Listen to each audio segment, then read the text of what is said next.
Listener beware, you're in for a scare.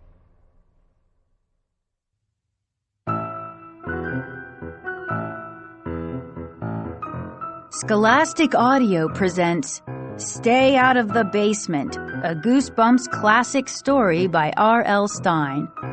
Read by Elizabeth Morton. Chapter 1. Hey, Dad! Catch! Casey tossed the frisbee across the smooth green lawn. Casey's dad made a face, squinting into the sun. The frisbee hit the ground and skipped a few times before landing under the hedge at the back of the house. "Not today, I'm busy," Dr. Brewer said, and abruptly turned and loped into the house. The screen door slammed behind him. Casey brushed his straight blonde hair back off his forehead. "What's his problem?" he called to Margaret, his sister, who had watched the whole scene from the side of the redwood garage. "You know," Margaret said quietly. She wiped her hands on the legs of her jeans and held them both up, inviting a toss. "I'll play frisbee with you for a little while," she said. "Okay," Casey said without enthusiasm. He walked slowly over to retrieve the frisbee from under the hedge. Margaret moved closer. She felt sorry for Casey. He and their dad were really close, always playing ball or frisbee or video games together. But Dr. Brewer didn't seem to have time for that anymore.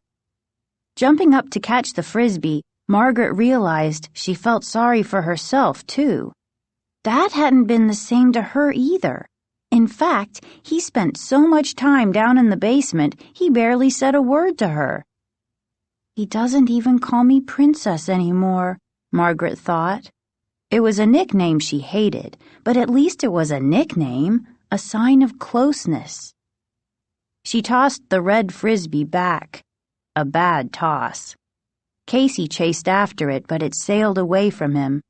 Margaret looked up to the golden hills beyond their backyard. "California," she thought. "It's so weird out here. Here it is, the middle of winter, and there isn't a cloud in the sky, and Casey and I are out in jeans and t-shirts as if it were the middle of summer." She made a diving catch for a wild toss, rolling over on the manicured lawn and raising the frisbee above her head triumphantly. "Show off," Casey muttered, unimpressed. "You're the hot dog in the family," Margaret called. "Well, you're a dork." "Hey, Casey, you want me to play with you or not?" He shrugged. Everyone was so edgy these days, Margaret realized. It was easy to figure out why. She made a high toss. The frisbee sailed over Casey's head. "You chase it!" he cried angrily, putting his hands on his hips. "No, you!" she cried. "You!" "Casey, you're 11 years old. Don't act like a 2-year-old, she snapped. "Well, you act like a 1-year-old, was his reply as he grudgingly went after the frisbee. It was all Dad's fault, Margaret realized. Things had been so tense ever since he started working at home. Down in the basement with his plants and weird machines, he hardly ever came up for air. And when he did, he wouldn't even catch a frisbee, or spend 2 minutes with either of them. Mom has noticed it too, Margaret thought, running full out and making another grandstand catch just before colliding with the side of the garage. Having Dad home has made Mom really tense. She pretends everything is fine, but I can tell she's worried about him. "Lucky catch, fatso," Casey called. Margaret hated the name Fatso, even more than she hated Princess. People in her family jokingly called her Fatso because she was so thin, like her father. She also was tall like him, but she had her mother's straight brown hair, brown eyes, and dark coloring. "Don't call me that!" She heaved the red disc at him. He caught it at his knees and flipped it back to her. They tossed it back and forth without saying much for another 10 or 15 minutes. "I'm getting hot," Margaret said, shielding her eyes from the afternoon sun with her hand. "Let's go in."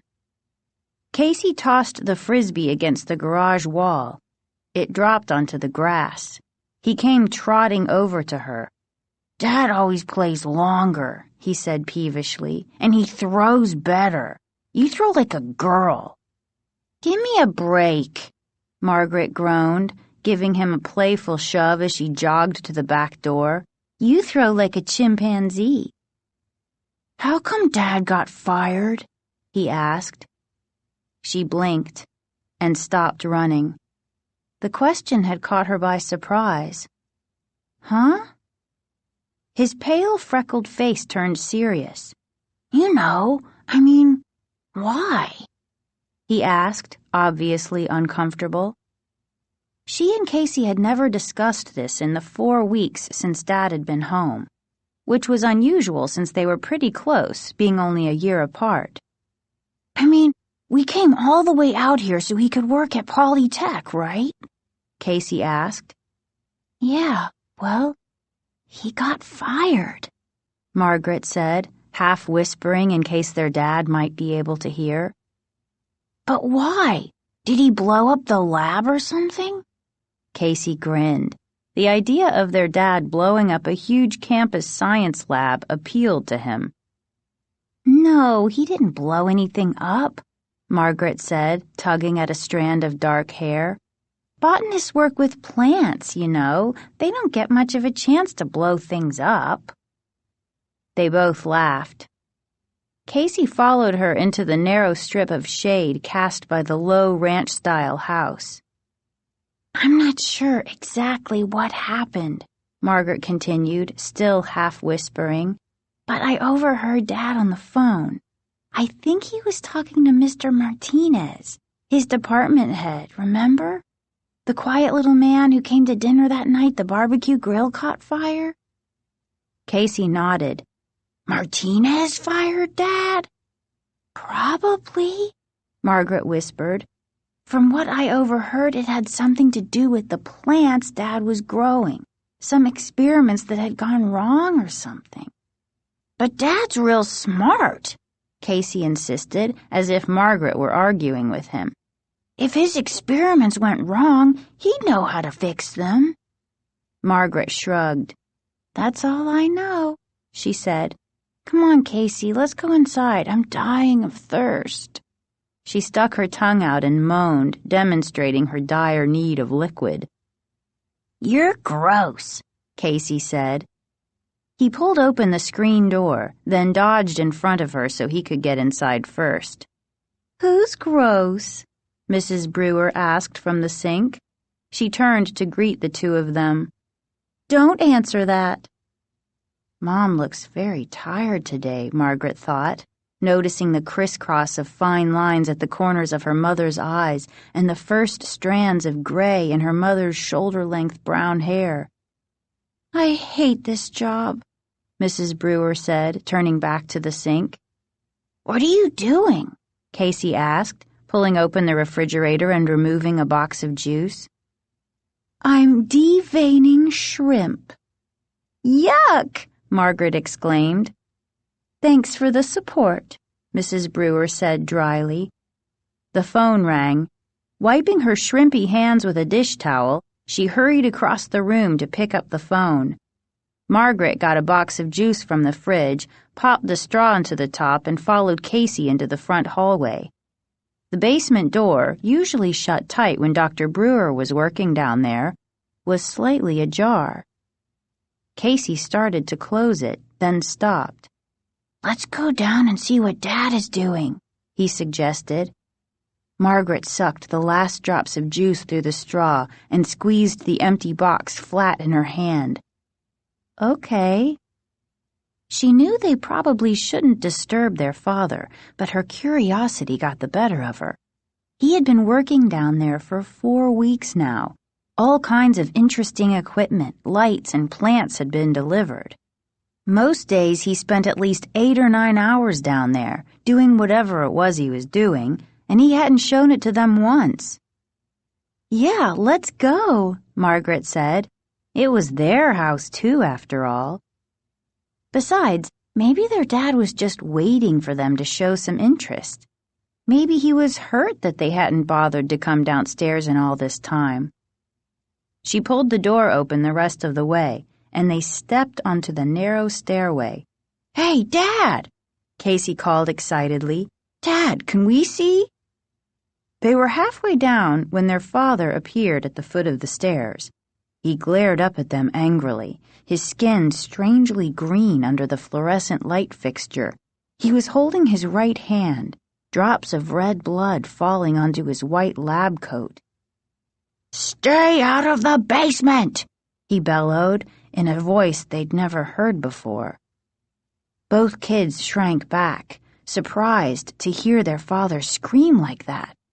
He was usually so mild and soft-spoken. "Stay out of the basement!" he repeated, holding his bleeding hand.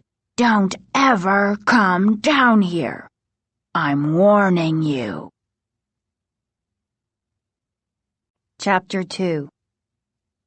"Okay, all packed," Mrs. Brewer said, dropping her suitcases with a thud in the front hallway. She poked her head into the living room where the TV was blaring. "Do you think you could stop the movie for 1 minute to say goodbye to your mother?" Casey pushed a button on the remote control and the screen went blank. He and Margaret obediently walked to the hallway to give their mother hugs. Margaret's friend, Diane Manning, who lived just around the corner, followed them into the hallway. "How long are you going to be gone, Mrs. Brewer?" she asked, her eyes on the 2 bulging suitcases. "I don't know," Mrs. Brewer replied fretfully. "My sister went into the hospital in Tucson this morning. I guess I'll have to stay until she's able to go home." "Well, I'll be glad to babysit for Casey and Margaret while you're away," Diane joked. "Give me a break," Margaret said, rolling her eyes. "I'm older than you are, Diane." "And I'm smarter than both of you," Casey added with typical modesty. "I'm not worried about you kids," Mrs. Brewer said, glancing nervously at her watch. "I'm worried about your father." "Don't worry," Margaret told her seriously. "We'll take good care of him." "Just make sure that he eats something once in a while," Mrs. Brewer said. "He's so obsessed with his work. He doesn't remember to eat unless you tell him." "It's going to be really lonely around here without Mom," Margaret thought. "Dad hardly ever comes up from the basement." It had been 2 weeks since he'd yelled at Casey and her to stay out of the basement. They had been tiptoeing around ever since, afraid to get him angry again. But in the past 2 weeks, he had barely spoken to them, except for the occasional good morning and good night. "Don't worry about anything, Mom," she said, forcing a smile. "Just take good care of Aunt Eleanor." "I'll call as soon as I get to Tucson," Mrs. Brewer said, nervously lowering her eyes to her watch again.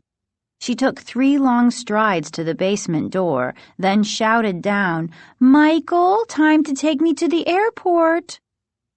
After a long wait, Dr. Brewer called up a reply. Then Mrs. Brewer turned back to the kids. "Think he'll even notice I'm gone?" she asked in a loud whisper. She meant it to be a light remark, but her eyes revealed some sadness. A few seconds later, they heard footsteps on the basement stairs, and their dad appeared. He pulled off his stained lab coat, revealing tan slacks and a bright yellow T-shirt, and tossed the lab coat onto the banister. Even though it was 2 weeks later, his right hand, the hand that had been bleeding, was still heavily bandaged. "Ready?" he asked his wife. Mrs. Brewer sighed. "I guess." She gave Margaret and Casey a helpless look, then moved quickly to give them each one last hug. "Let's go, then," Dr. Brewer said impatiently. He picked up the 2 bags and groaned. "Wow! How long are you planning to stay? A year?" Then he headed out the front door with them, not waiting for an answer. Bye, Mrs. Brewer, Diane said, waving. Have a good trip. How can she have a good trip? Casey asked sharply. Her sister's in the hospital. You know what I mean, Diane replied, tossing back her long red hair and rolling her eyes. They watched the station wagon roll down the driveway, then returned to the living room. Casey picked up the remote control and started the movie. Diane sprawled on the couch and picked up the bag of potato chips she'd been eating. Who picked this movie? Diane asked, crinkling the foil bag noisily. I did, Casey said. It's neat. He had pulled a couch cushion down to the living room carpet and was lying on it. Margaret was sitting cross-legged on the floor, her back against the base of an armchair, still thinking about her mother and her Aunt Eleanor. It's neat if you like to see a lot of people blown up and their guts flying all over, she said, making a face for Diane's benefit. Yeah, it's neat, Casey said, not taking his eyes off the glowing TV screen. I've got so much homework, I don't know why I'm sitting here, Diane said, reaching her hand into the potato chip bag. Me too, Margaret sighed. I guess I'll do it after dinner. Do you have the math assignment? I think I left my math book at school. Shh, Casey hissed, kicking a sneakered foot in Margaret's direction. This is a good part. You've seen this movie before? Diane shrieked. Twice, Casey admitted. He ducked, and the sofa pillow Diane threw sailed over his head. It's a pretty afternoon, Margaret said, stretching her arms above her head. Maybe we should go outside, ride our bikes or something. You think you're still back in Michigan? It's always a pretty afternoon here, Diane said, chewing loudly. I don't even notice it anymore. Maybe we should do the math assignment together, Margaret suggested hopefully. Diane was much better in math than she was. Diane shrugged. Yeah, maybe. She crinkled up the bag and set it on the floor. Your dad looked kind of nervous, Huh? What do you mean? Just nervous, Diane said. How's he doing? Shh, Casey insisted, picking up the potato chip bag and tossing it at Diane. Being laid off and all. I guess he's okay, Margaret said wistfully. I don't know, really. He spends all his time down in the basement with his experiments. Experiments? Hey, let's go take a look. Tossing her hair back behind her shoulders, Diane jumped up from the chrome and white leather couch. Diane was a science freak. Math and science, the two subjects Margaret hated. She should have been in the Brewer family, Margaret thought with a trace of bitterness. Maybe Dad would pay some attention to her since she's into the same things he is. Come on, Diane urged, bending over to pull Margaret up from the floor. He's a botanist, right? What's he doing down there? It's complicated, Margaret said, shouting over the explosions and gunfire on the TV. He tried to explain it to me once, but... Margaret allowed Diane to pull her to her feet. Shut up, Casey yelled, staring at the movie, the colors from the TV screen reflecting over his clothes. Is he building a Frankenstein monster or something? Diane demanded. Or some kind of RoboCop? Wouldn't that be cool? Shut up, Casey repeated shrilly as the movie's hero bounded across the screen. He's got all these machines and plants down there, Margaret said uncomfortably, but he doesn't want us to go down there. Huh? It's like top secret? Diane's emerald green eyes lit up with excitement. Come on, we'll just take a peek. No, I don't think so, Margaret told her. She couldn't forget the angry look on her father's face 2 weeks before when she and Casey had tried to pay a visit. or the way he had screamed at them never to come down to the basement. "Come on, I dare you," Diane challenged. "Are you chicken?" "I'm not afraid," Margaret insisted shrilly. Diane was always daring her to do things she didn't want to do. Why is it so important for Diane to think she's so much braver than everyone else? Margaret wondered. "Chicken," Diane repeated. Tossing her mane of red hair behind her shoulder, she strode quickly toward the basement door. "Diane, stop!" Margaret cried, following after her. "Hey, wait!" Casey cried, clicking off the movie. "Are we going downstairs? Wait for me!" He climbed quickly to his feet and enthusiastically hurried to join them at the basement door. "We can't," Margaret started, but Diane clamped a hand over her mouth. "We'll take a quick peek," Diane insisted. "We'll just look. We won't touch anything, and then we'll come right back upstairs." "Okay, I'll go first," Casey said, grabbing for the doorknob. "Why do you want to do this?" Margaret asked her friend. "Why are you so eager to go down there?" Diane shrugged. "It beats doing our math," she replied, grinning. Margaret sighed, defeated. "Okay, let's go, but remember, just looking, no touching." Casey pulled open the door and led the way onto the stairway. Stepping onto the landing, they were immediately engulfed in hot, steamy air. They could hear the buzz and hum of electronic machinery, and off to the right, they could see the glare of the bright white lights from Dr. Brewer's workroom. "This is kind of fun," Margaret thought as the three of them made their way down the linoleum-covered stairway. "It's an adventure. There's no harm in taking a peek." So why was her heart pounding? Why did she have this sudden tingle of fear? Chapter 3. "Yuck, it's so hot in here." As they stepped away from the stairs, the air became unbearably hot and thick. Margaret gasped. The sudden change in temperature was suffocating. "It's so moist," Diane said. "Good for your hair and skin." "We studied the rainforest in school," Casey said. "Maybe Dad's building a rainforest." "Maybe," Margaret said uncertainly. Why did she feel so strange? Was it just because they were invading their father's domain? Doing something he had told them not to do? She held back, gazing in both directions. The basement was divided into two large rectangular rooms. To the left, an unfinished rec room stood in darkness. She could barely make out the outlines of the ping-pong table in the center of the room. The workroom to the right was brightly lit, so bright they had to blink and wait for their eyes to adjust.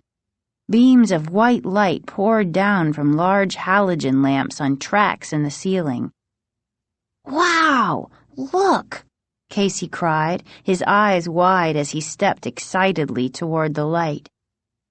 Reaching up toward the lights were tall, shiny plants, dozens of them, thick-stalked and broad-leafed, planted close together in an enormous low trough of dark soil. "It's like a jungle!" Margaret exclaimed, following Casey into the white glare. The plants, in fact, resembled jungle plants. Leafy vines and tall tree-like plants with long, slender tendrils, fragile-looking ferns, plants with gnarled, cream-colored roots poking up like bony knees from the soil. "It's like a swamp or something," Diane said. "Did your father really grow these things in just 5 or 6 weeks?" "Yeah, I'm pretty sure," Margaret replied, staring at the enormous red tomatoes on a slender yellow stalk. "Ooh, feel this one," Diane said. Margaret glanced over to find her friend rubbing her hand over a large, flat leaf the shape of a teardrop. "Diane, we shouldn't touch—" I know, Diane said, not letting go of the leaf. "But just rub your hand on it." Margaret reluctantly obeyed. "It doesn't feel like a leaf," she said as Diane moved over to examine a large fern. "It's so smooth, like glass." The three of them stood under the bright white lights, examining the plants for several minutes, touching the thick stalks, running their hands over the smooth, warm leaves, surprised by the enormous size of the fruits some of the plants had produced. "It's too hot down here," Casey complained.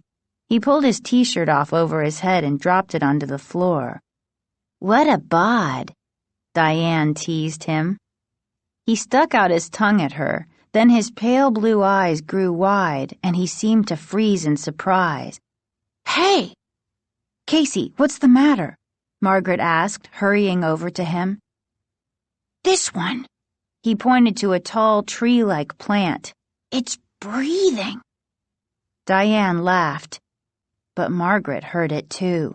She grabbed Casey's bare shoulder and listened. Yes, she could hear breathing sounds, and they seemed to be coming from the tall, leafy tree. "What's your problem?" Diane asked, seeing the amazed expressions on Casey's and Margaret's faces.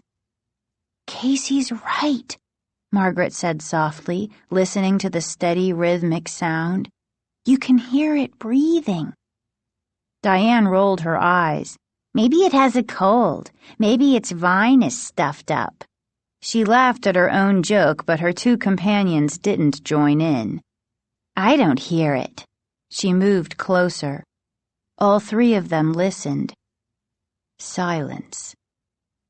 "It stopped," Margaret said. "Stop it, you two," Diane scolded. "You're not going to scare me." "No, really," Margaret protested.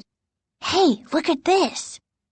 Casey had already moved on to something else. He was standing in front of a tall glass case that stood on the other side of the plants.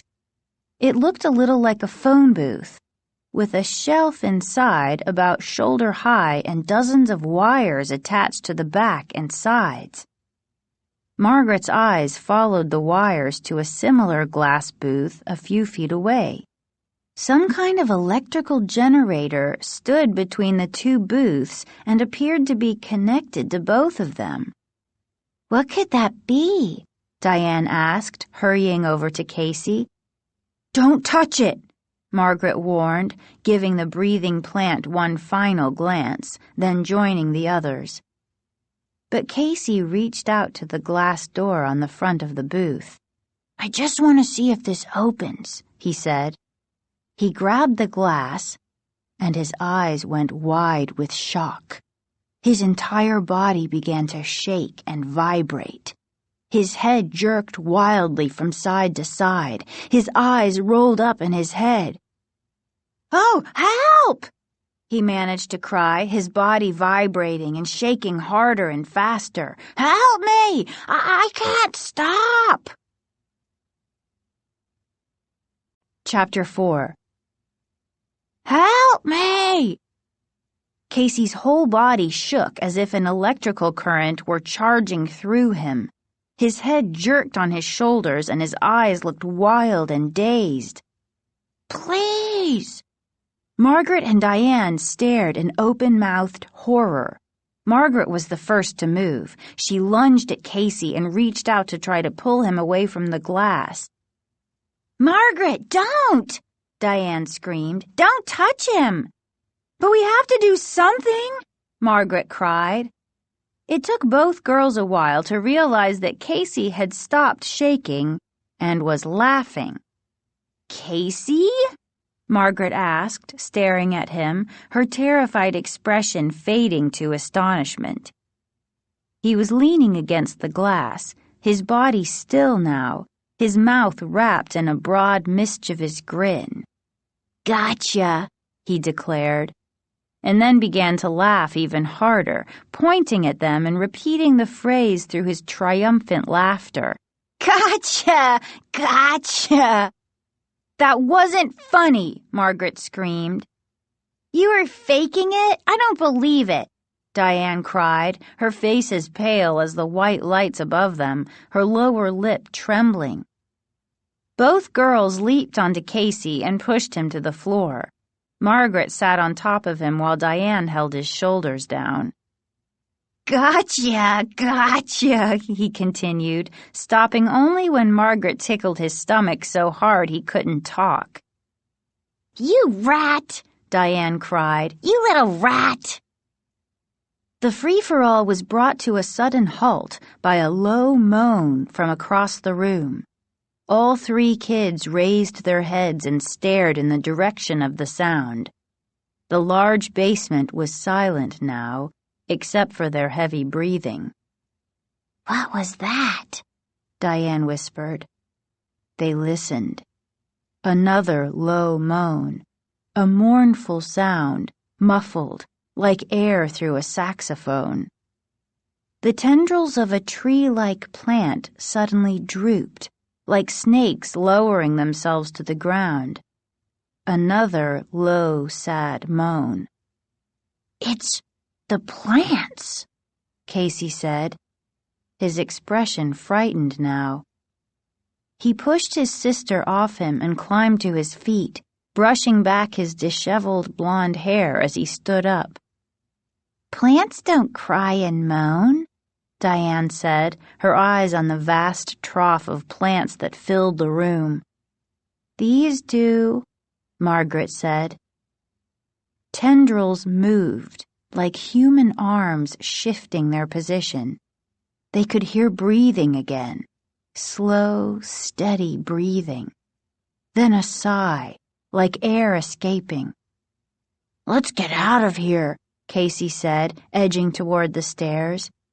It's definitely creepy down here, Diane said, following him, her eyes remaining on the shifting, moaning plants. I'm sure Dad could explain it, Margaret said. Her words were calm, but her voice trembled, and she was backing out of the room, following Diane and Casey. Your dad is weird, Diane said, reaching the doorway. No, he isn't, Casey quickly insisted. He's doing important work here. A tall tree-like plant sighed and appeared to bend toward them, raising its tendrils as if beckoning to them, calling them back. Let's just get out of here, Margaret exclaimed. All three of them were out of breath by the time they ran up the stairs. Casey closed the door tightly, making sure it clicked shut. Weird, Diane repeated, playing nervously with a strand of her long red hair. Definitely weird. It was her word of the day. But Margaret had to admit it was appropriate. Well, Dad warned us not to go down there, Margaret said, struggling to catch her breath. I guess he knew it would look scary to us and we wouldn't understand. I'm getting out of here, Diane said, only half kidding. She stepped out of the screen door and turned back toward them. Want to go over the math later? Yeah, sure, Margaret said, still thinking about the moaning, shifting plants. Some of them had seemed to be reaching out to them, crying out to them. But of course that was impossible. Later, Diane said, and headed at a trot down the drive. Just as she disappeared, their father's dark blue station wagon turned the corner and started up the driveway. Back from the airport, Margaret said. She turned from the door back to Casey a few yards behind her in the hallway. Is the basement door closed? Yeah, Casey replied, looking again to make sure. No way Dad will know we... He stopped. His mouth dropped open, but no sound came out. His face went pale. My T-shirt! Casey exclaimed, slapping his bare chest.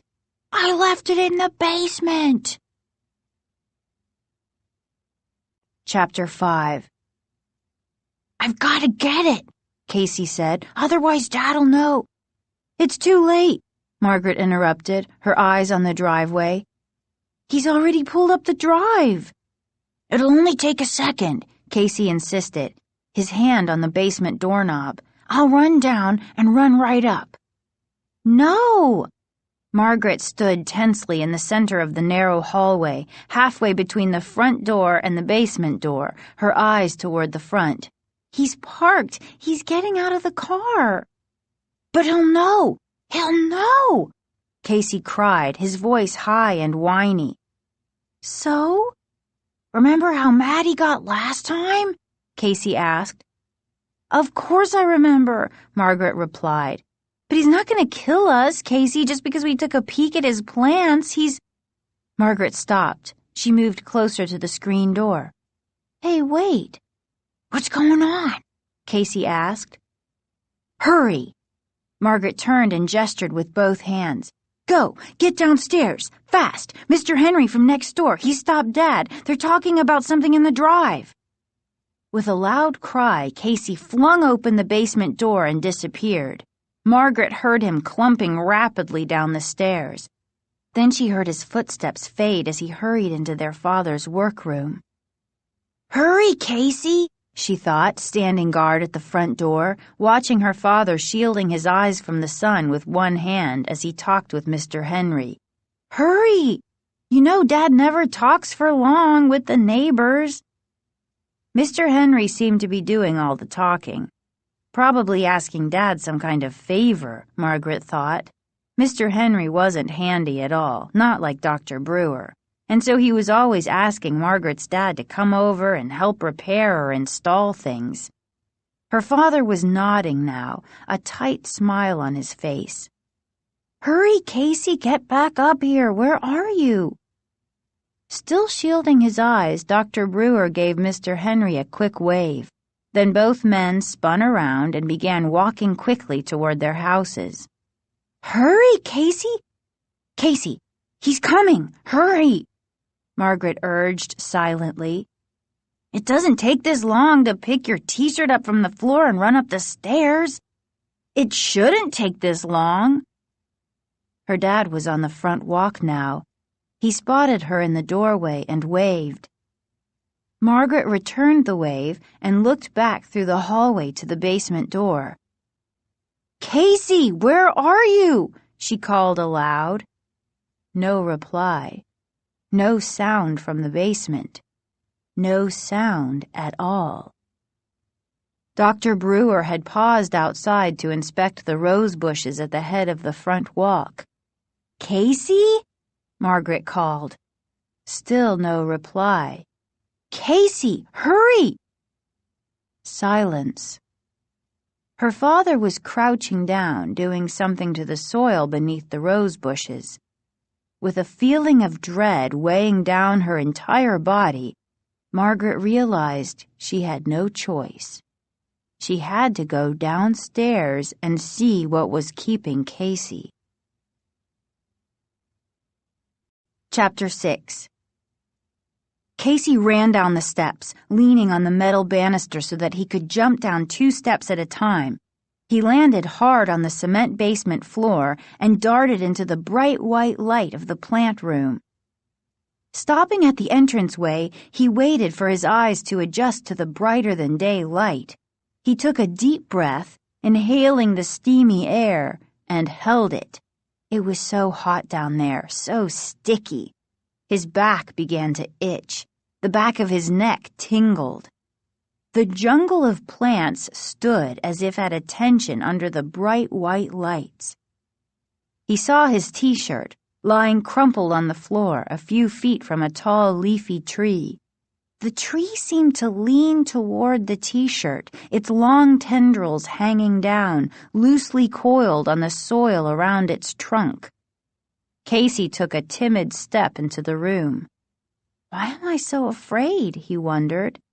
It's just a room filled with strange plants. Why do I have the feeling that they're watching me, waiting for me? He scolded himself for being so afraid and took a few more steps toward the crumpled t-shirt on the floor. Hey, wait. The breathing. There it was again. Steady breathing. Not too loud, not too soft either. Who could be breathing? What could be breathing?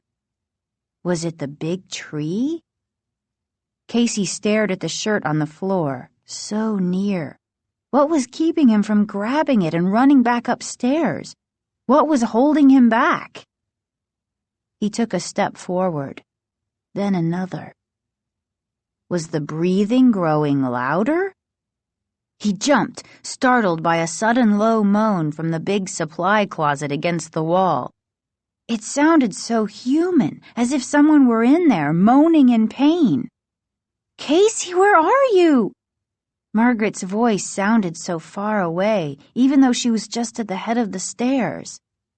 "Okay so far," he called back to her, but his voice came out in a whisper. She probably couldn't hear him. He took another step. Another.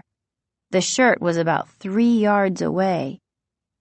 A quick dash, a quick dive, and he'd have it. Another low moan from the supply closet. A plant seemed to sigh. A tall fern suddenly dipped down, shifting its leaves. "Casey?" He could hear his sister from upstairs sounding very worried. "Casey, hurry!" "I'm trying," he thought. "I'm trying to hurry." What was holding him back? Another low moan, this time from the other side of the room. He took 2 more steps, then crouched, his arms straight out in front of him. The shirt was almost within reach. He heard a groaning sound, then more breathing. He raised his eyes to the tall tree. The long, ropey tendrils had tensed, stiffened. Or had he imagined it? No, they had been drooping loosely. Now they were taut, ready. Ready to grab him? "Casey, hurry!" Margaret called, sounding even farther away. He didn't answer. He was concentrating on the shirt. Just a few feet away. Just a few feet. Just a foot. The plant groaned again. "Casey? Casey!" The leaves quivered all the way up the trunk. Just a foot away, almost in reach. "Casey, are you okay? Answer me!" He grabbed the shirt. 2 snake-like tendrils swung out at him. "Huh?"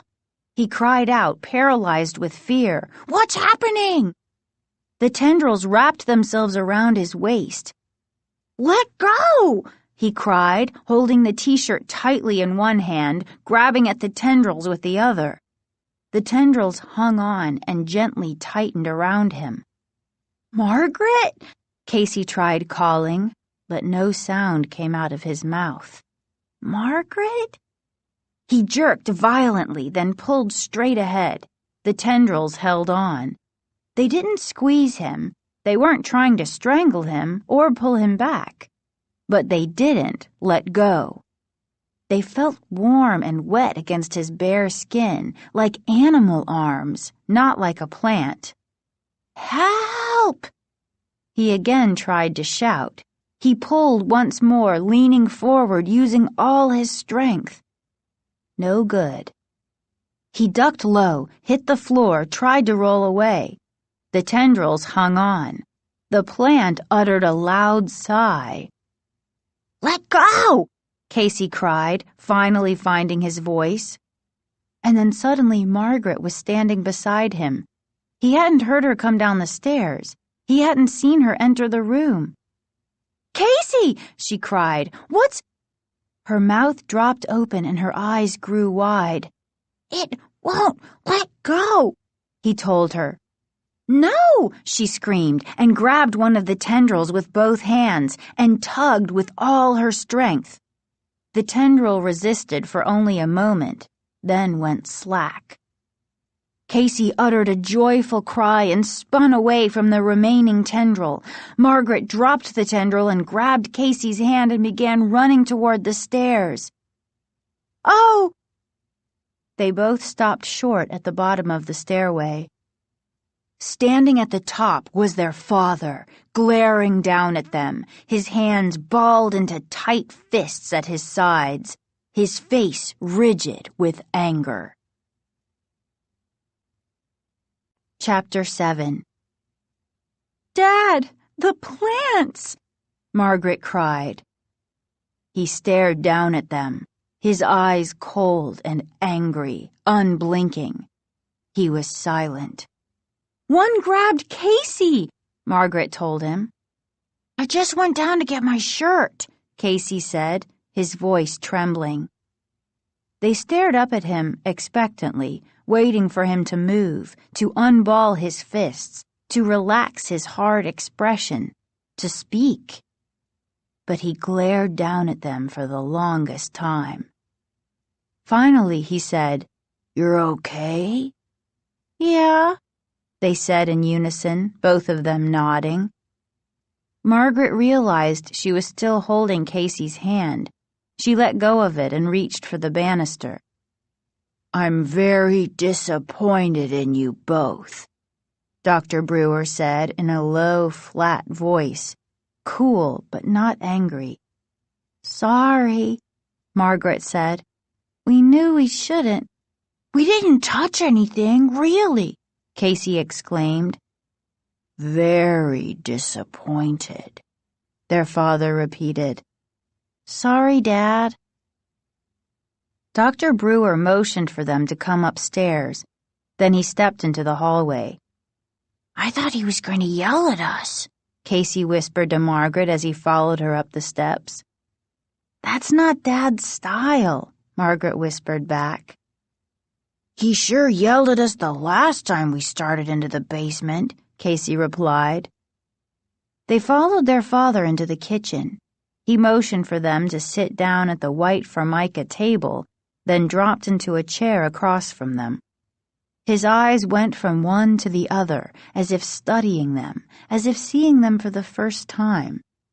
His expression was totally flat, almost robot-like, revealing no emotion at all. "Dad, what's with those plants?" Casey asked. "What do you mean?" Dr. Brewer asked. "They're so weird," Casey said.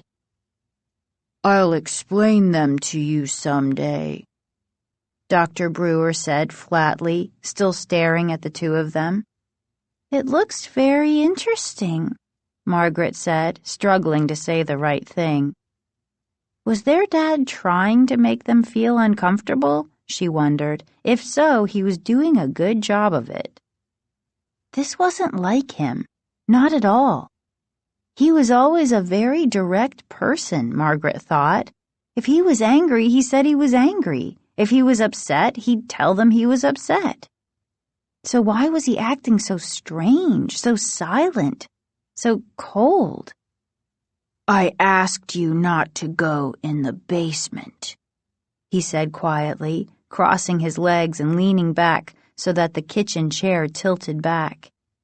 "I thought I made it clear." Margaret and Casey glanced at each other. Finally, Margaret said, "We won't do it again." "But can't you take us down there and tell us what you're doing?" Casey asked. He still hadn't put the t-shirt on. He was holding it in a ball between his hands on the kitchen table. "Yeah, we'd really like to understand it," Margaret added enthusiastically. "Someday," their father said. He returned the chair to all four legs and then stood up. "We'll do it soon, okay?" He raised his arms above his head and stretched.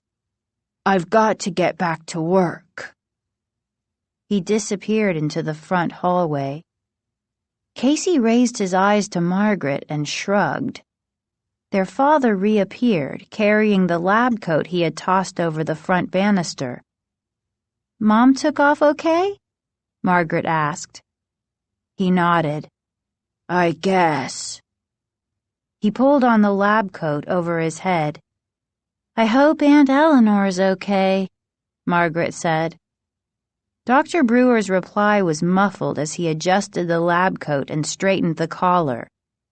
Later, he said. He disappeared into the hallway. They heard him shut the basement door behind him.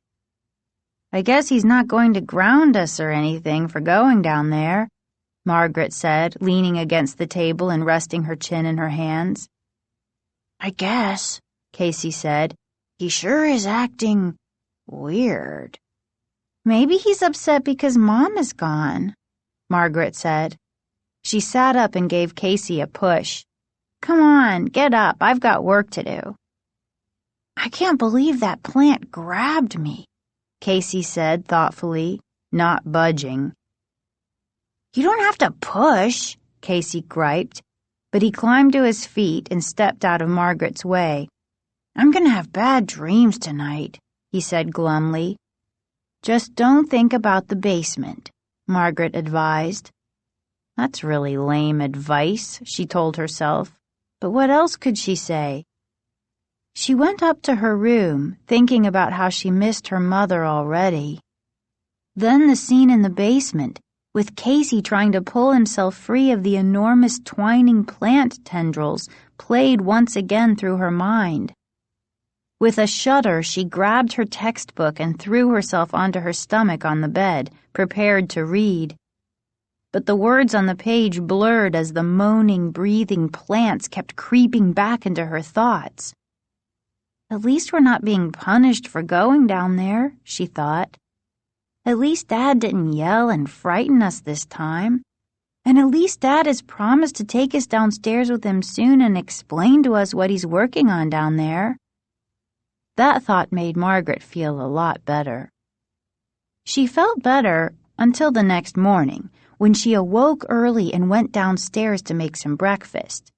To her surprise, her father was already at work. The basement door was shut tight, and a lock had been installed on the door.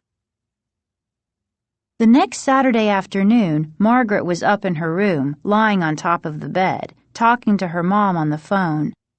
I'm really sorry about Aunt Eleanor, she said, twisting the white phone cord around her wrist. The surgery didn't go as well as expected, her mother said, sounding very tired. The doctors say she may have to have more surgery, but they have to build up her strength first.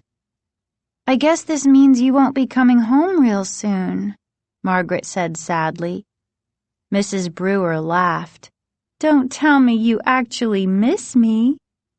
Well, yes, Margaret admitted. She raised her eyes to the bedroom window. 2 sparrows had landed outside on the window ledge and were chattering excitedly, distracting Margaret, making it hard to hear her mother over the crackling line from Tucson. How's your father doing? Mrs. Brewer asked. I spoke to him last night, but he only grunted. He doesn't even grunt to us, Margaret complained. She held her hand over her ear to drown out the chattering birds. He hardly says a word. He's working really hard, Mrs. Brewer replied. In the background, Margaret could hear some kind of loudspeaker announcement. Her mother was calling from a payphone at the hospital. He never comes out of the basement, Margaret complained, a little more bitterly than she had intended. Your father's experiments are very important to him, her mother said. More important than we are? Margaret cried. She hated the whiny tone in her voice. She wished she hadn't started complaining about her dad over the phone. Her mother had enough to worry about at the hospital. Margaret knew she shouldn't make her feel even worse. Your dad has a lot to prove, Mrs. Brewer said, to himself and to others. I think he's working so hard because he wants to prove to Mr. Martinez and the others at the university that they were wrong to fire him. He wants to show them that they made a big mistake. But we used to see him more before he was home all the time, Margaret complained.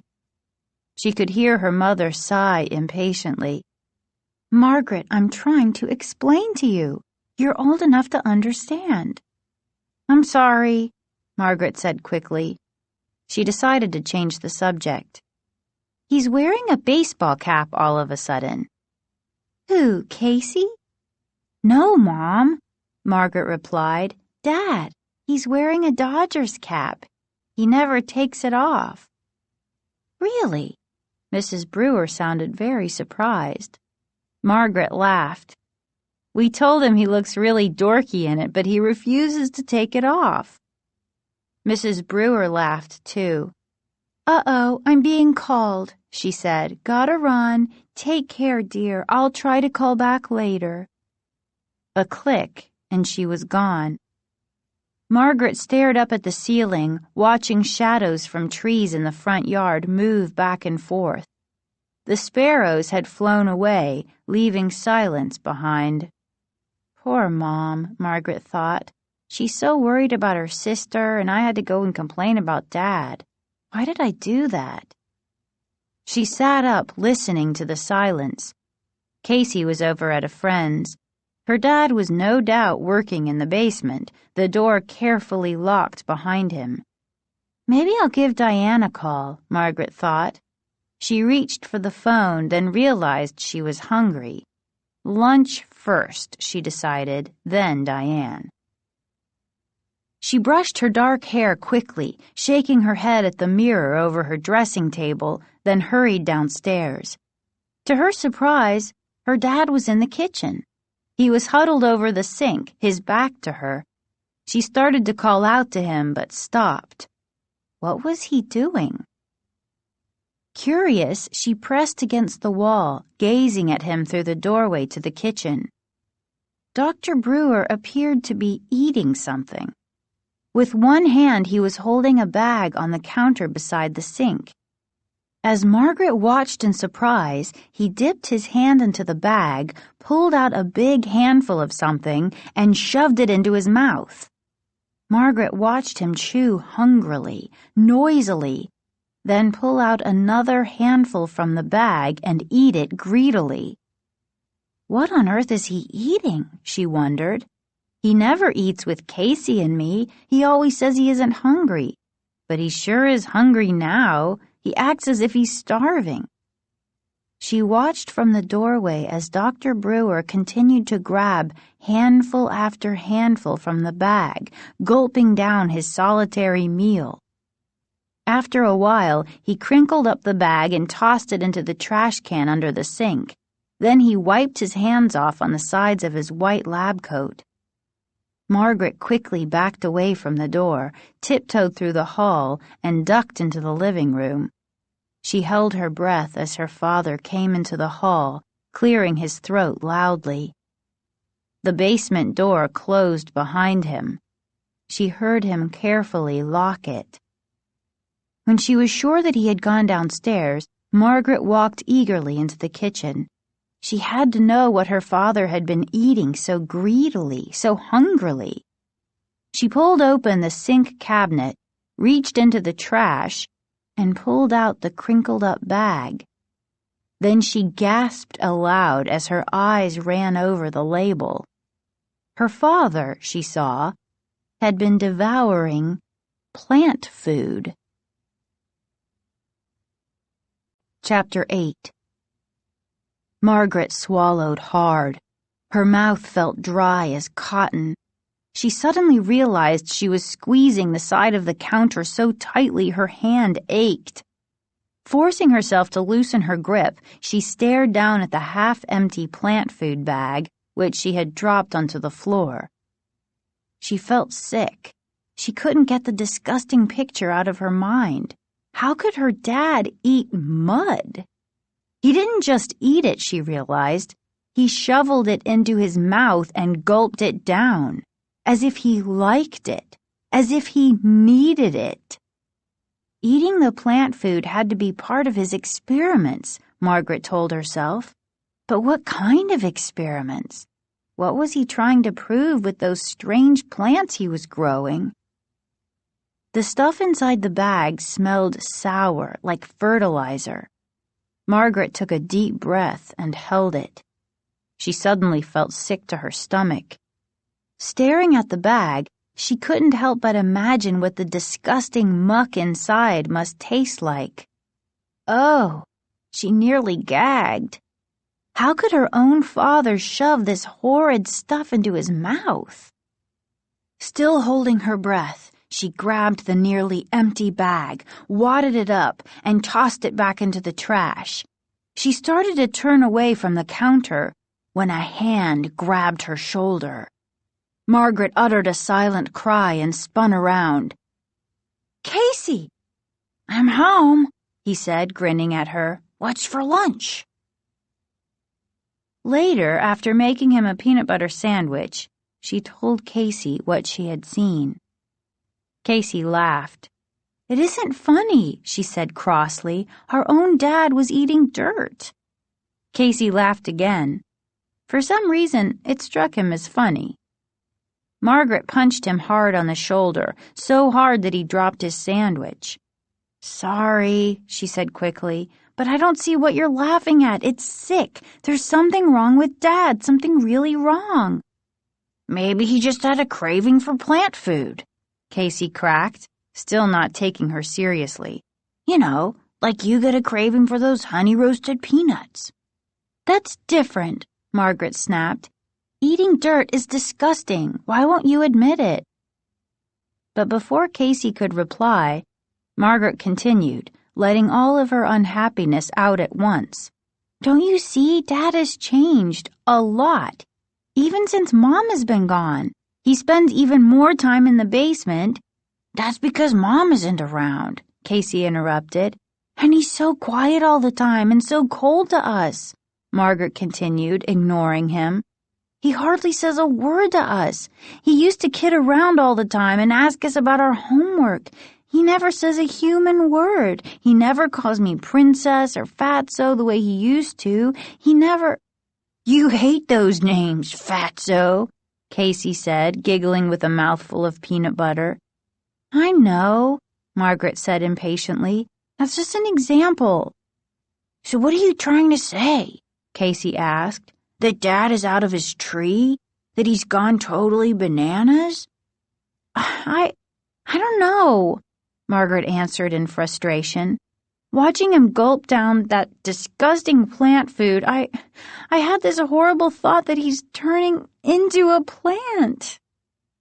Casey jumped up, causing his chair to scrape back across the floor. He began staggering around the kitchen, zombie-like, his eyes closed, his arms stretched out stiffly in front of him. "I am the incredible plant man," he declared, trying to make his voice sound bold and deep. "Not funny," Margaret insisted, crossing her arms over her chest, refusing to be amused. "Plant man versus weed woman," Casey declared, staggering toward Margaret. "Not funny," she repeated. He bumped into the counter, banging his knee. "Ow!" "Serves you right," Margaret said. "Plant man kills," he cried, and rushed at her. He ran right into her, using his head as a battering ram against her shoulder. "Casey, will you stop it?" she screamed. "Give me a break." Okay. He backed off. "If you'll do me one favor." "What favor?" Margaret asked, rolling her eyes. "Make me another sandwich." Monday afternoon after school, Margaret, Casey, and Diane were tossing a frisbee back and forth in Diane's backyard. It was a warm, breezy day, the sky dotted with small, puffy white clouds. Diane tossed the disc high. It sailed over Casey's head into the row of fragrant lemon trees that stretched from behind the clapboard garage. Casey went running after it and tripped over an in-ground sprinkler that poked up just an inch above the lawn. Both girls laughed. Casey, on the run, flung the frisbee toward Margaret. She reached for it, but the breeze sent it sailing from her hand. "What's it like to have a mad scientist for a dad?" Diane asked suddenly. "What?" Margaret wasn't sure she'd heard right. "Don't just stand there, throw it," Casey urged from beside the garage. Margaret tossed the frisbee high in the air in her brother's general direction. He liked to run and make diving catches. Just because he's doing strange experiments doesn't mean he's a mad scientist, Margaret said sharply. Strange is right, Diane said, her expression turning serious. I had a nightmare last night about those gross plants in your basement. They were crying and reaching for me. Sorry, Margaret said sincerely. I've had nightmares too. Look out, Casey cried. He tossed a low one that Diane caught around her ankles. Mad scientist, Margaret thought.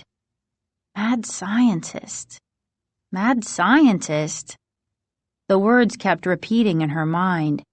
Mad scientists were only in the movies, right? My dad was talking about your dad the other night, Diane said, flipping the disc to Casey. You didn't tell him about going down in the basement, did you? Margaret asked anxiously. No, Diane replied, shaking her head. Hey, are these lemons ripe? Casey asked, pointing at one of the low trees. Why don't you suck one to find out? Margaret snapped, annoyed that he kept interrupting. Why don't you? He predictably shot back. My dad said that your dad was fired from Polytech because his experiments got out of control and he wouldn't stop them, Diane confided. She ran along the smooth, closely cropped grass, chasing down the frisbee. What do you mean? Margaret asked. The university told him he had to stop whatever it was he was doing, and he refused. He said he couldn't stop. At least that's what my dad heard from a guy who came into the sales room. Margaret hadn't heard this story. It made her feel bad, but she thought it was probably true. Something really bad happened in your dad's lab, Diane continued. Someone got really hurt or killed or something. That's not true, Margaret insisted. We would have heard if that happened. Yeah, probably, Diane admitted. But my dad said your dad was fired because he refused to stop his experiments. Well, that doesn't make him a mad scientist, Margaret said defensively. She suddenly felt she had to stick up for her father. She wasn't sure why. I'm just telling you what I heard, Diane said, brusquely tossing back her red hair. You don't have to bite my head off. They played for a few more minutes. Diane changed the subject and talked about some kids they knew who were 11 but were going out. Then they talked about school for a while. Time to go, Margaret called to Casey. He picked the frisbee up from the lawn and came running over. Call you later, Margaret told Diane, giving her a little wave. Then she and Casey began to jog home, cutting through familiar backyards. We need a lemon tree, Casey said as they slowed to a walk. They're cool. Oh, yeah, Margaret replied sarcastically. That's just what we need at our house, another plant. As they stepped through the hedges into their backyard, they were both surprised to see their dad. He was standing at the rose trellis, examining clusters of pink roses. Hey, Dad, Casey called. Catch! He tossed the frisbee to his father. Dr. Brewer turned around a little too slowly. The frisbee glanced off his head, knocking the Dodger's cap off. His mouth opened wide in surprise.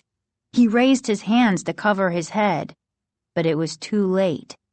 Margaret and Casey both shrieked in surprise as they saw his head. At first, Margaret thought her father's hair had turned green.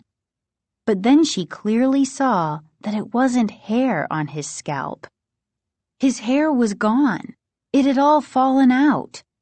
In place of hair, Dr. Brewer had bright green leaves sprouting from his head. Chapter 9. Kids, it's okay, Dr. Brewer called.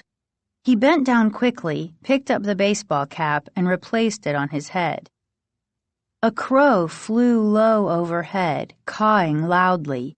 Margaret raised her eyes to follow the bird, but the sight of the hideous leaves sprouting from her father's head wouldn't go away.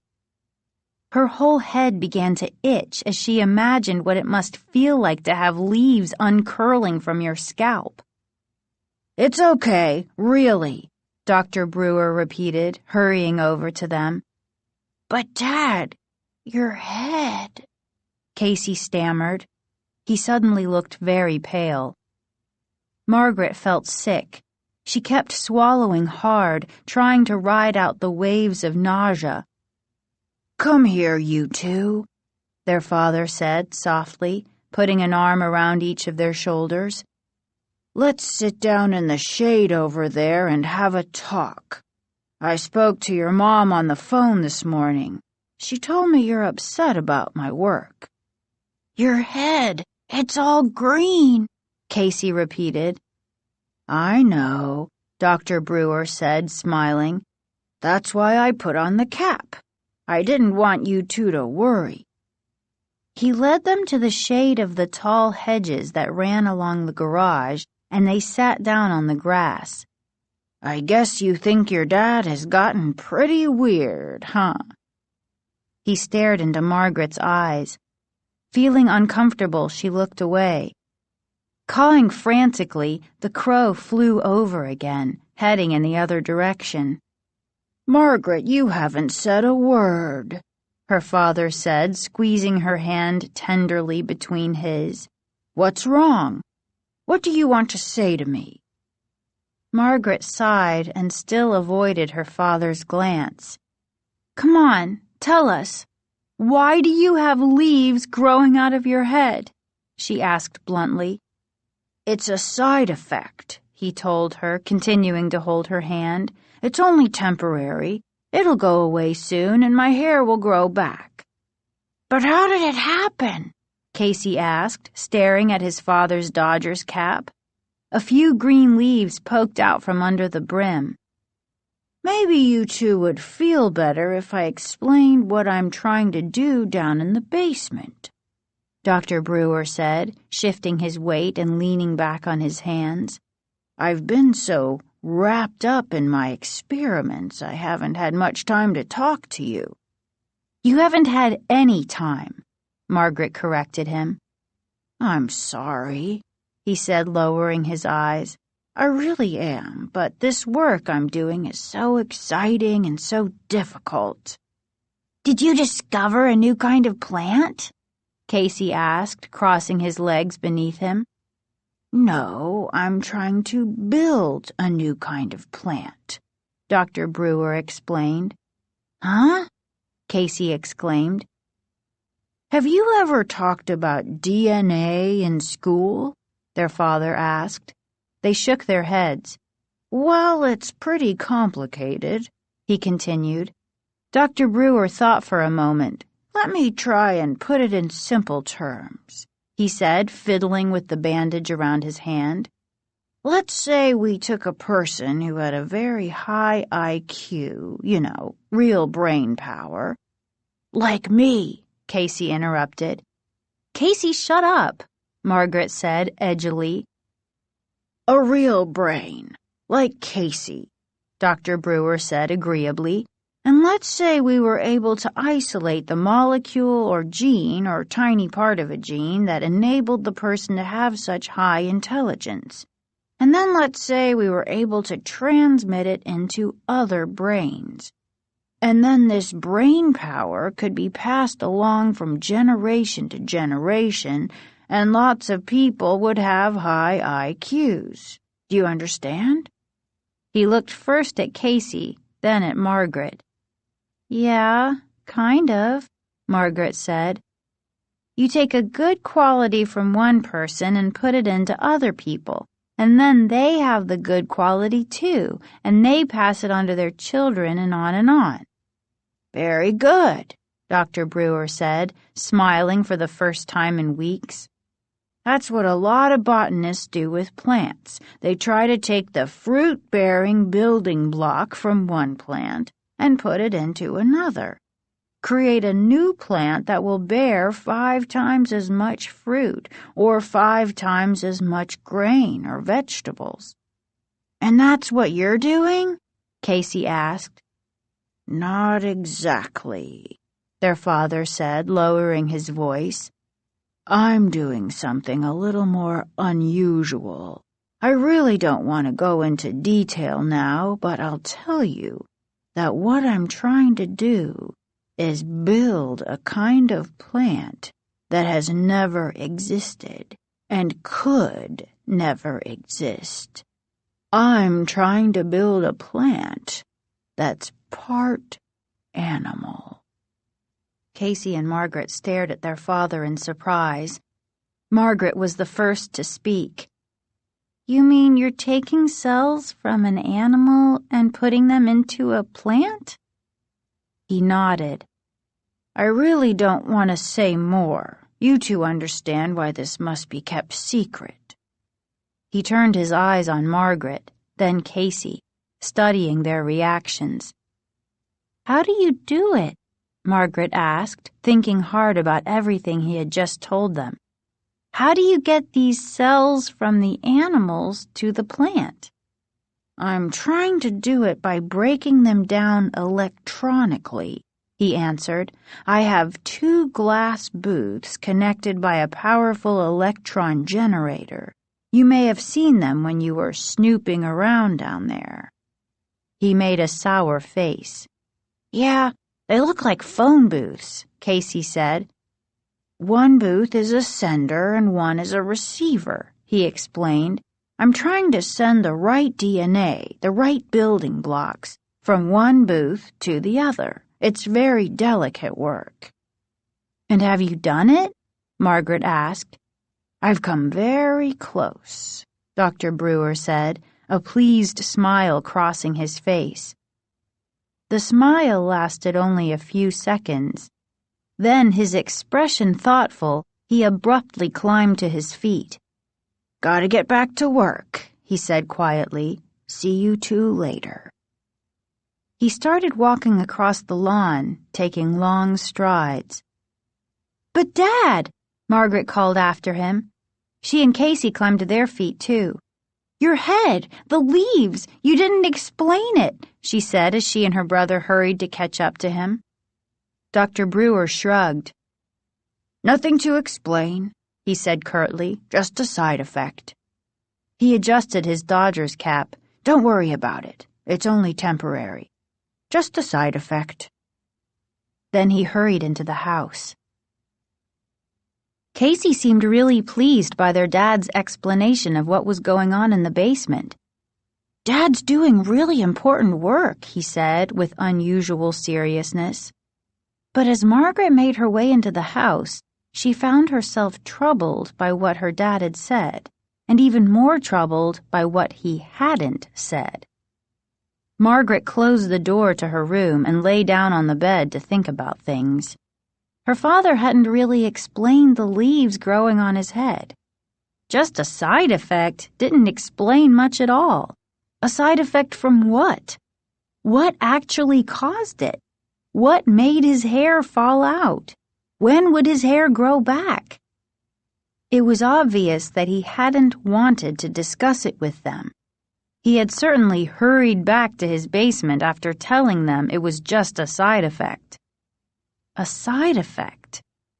It made Margaret feel sick every time she thought about it. What must it feel like? Green leaves pushing up from your pores, uncurling against your head. Yuck! Thinking about it made her itch all over. She knew she'd have hideous dreams tonight. She grabbed her pillow and hugged it over her stomach, wrapping her arms tightly around it. There are lots of other questions Casey and I should have asked, she decided. Like, why were the plants moaning down there? Why did some of them sound like they were breathing? Why did that plant grab Casey? What animal is Dad using? Lots of questions. Not to mention the one Margaret wanted to ask most of all. Why were you gulping down that disgusting plant food? But she couldn't ask that one. She couldn't let her dad know she'd been spying on him. She and Casey hadn't really asked any of the questions they'd wanted answered. They were just so pleased that their father had decided to sit down and talk with them, even for a few minutes. His explanation was really interesting, as far as it went, Margaret decided, and it was good to know that he was close to doing something truly amazing, something that would make him really famous. But what about the rest of it? A frightening thought entered her mind. Could he have been lying to them? No, she quickly decided. No, Dad wouldn't lie to us. There are just some questions he hasn't answered yet. She was still thinking about all of these questions late that night. After dinner, after talking to Diane on the phone for an hour, after homework, after watching a little TV, after going to bed. And she was puzzling over them. When she heard her father's soft footsteps coming up the carpeted stairs, she sat up in bed. A soft breeze fluttered the curtains across the room. She listened to her father's footsteps pass her room, heard him go into the bathroom, heard the water begin to run into the sink. I've got to ask him, she decided. Glancing at the clock, she saw that it was 2:30 in the morning. But she realized she was wide awake. I've got to ask him about the plant food. Otherwise it will drive me crazy. I'll think about it and think about it and think about it. Every time I see him, I'll picture him standing over the sink, shoving handful after handful into his mouth. There's got to be a simple explanation, she told herself, climbing out of bed. There's got to be a logical explanation. And I have to know it. She padded softly down the hall, a sliver of light escaping through the bathroom door, which was slightly ajar. Water still ran into the sink. She heard him cough, then heard him adjust the water. I have to know the answer, she thought. I'll just ask him point blank. She stepped into the narrow triangle of light and peered into the bathroom. He was standing at the sink, leaning over it, his chest bare, his shirt tossed behind him on the floor. He had put the baseball cap on the closed toilet lid, and the leaves covering his head shone brightly under the bathroom light. Margaret held her breath. The leaves were so green, so thick. He didn't notice her. He was concentrating on the bandage on his hand. Using a small scissors, he cut the bandage, then pulled it off. The hand was still bleeding, Margaret saw. Or was it? What was that dripping from the cut on her father's hand? Still holding her breath, she watched him wash it off carefully under the hot water. Then he examined it, his eyes narrowed in concentration. After washing, the cut continued to bleed. Margaret stared hard, trying to better focus her eyes. It couldn't be blood, could it? It couldn't be blood dripping into the sink. It was bright green. She gasped and started to run back to her room. The floor creaked under her footsteps. "Who's there?" Dr. Brewer cried. "Margaret? Casey?" He poked his head into the hallway as Margaret disappeared back into her room. He saw me, she realized, leaping into bed. He saw me. And now he's coming after me. Chapter 10. Margaret pulled the covers up to her chin. She realized she was trembling, her whole body shaking and chilled. She held her breath and listened. She could still hear water splashing into the bathroom sink, but no footsteps. He isn't coming after me, she told herself, letting out a long, silent sigh. How could I have thought that? How could I have been so terrified of my own father? Terrified. It was the first time the word had crossed her mind. But sitting there in bed, trembling so violently, holding on to the covers so hard, listening for his approaching footsteps, Margaret realized that she was terrified. Of her own father. If only Mom were home, she thought.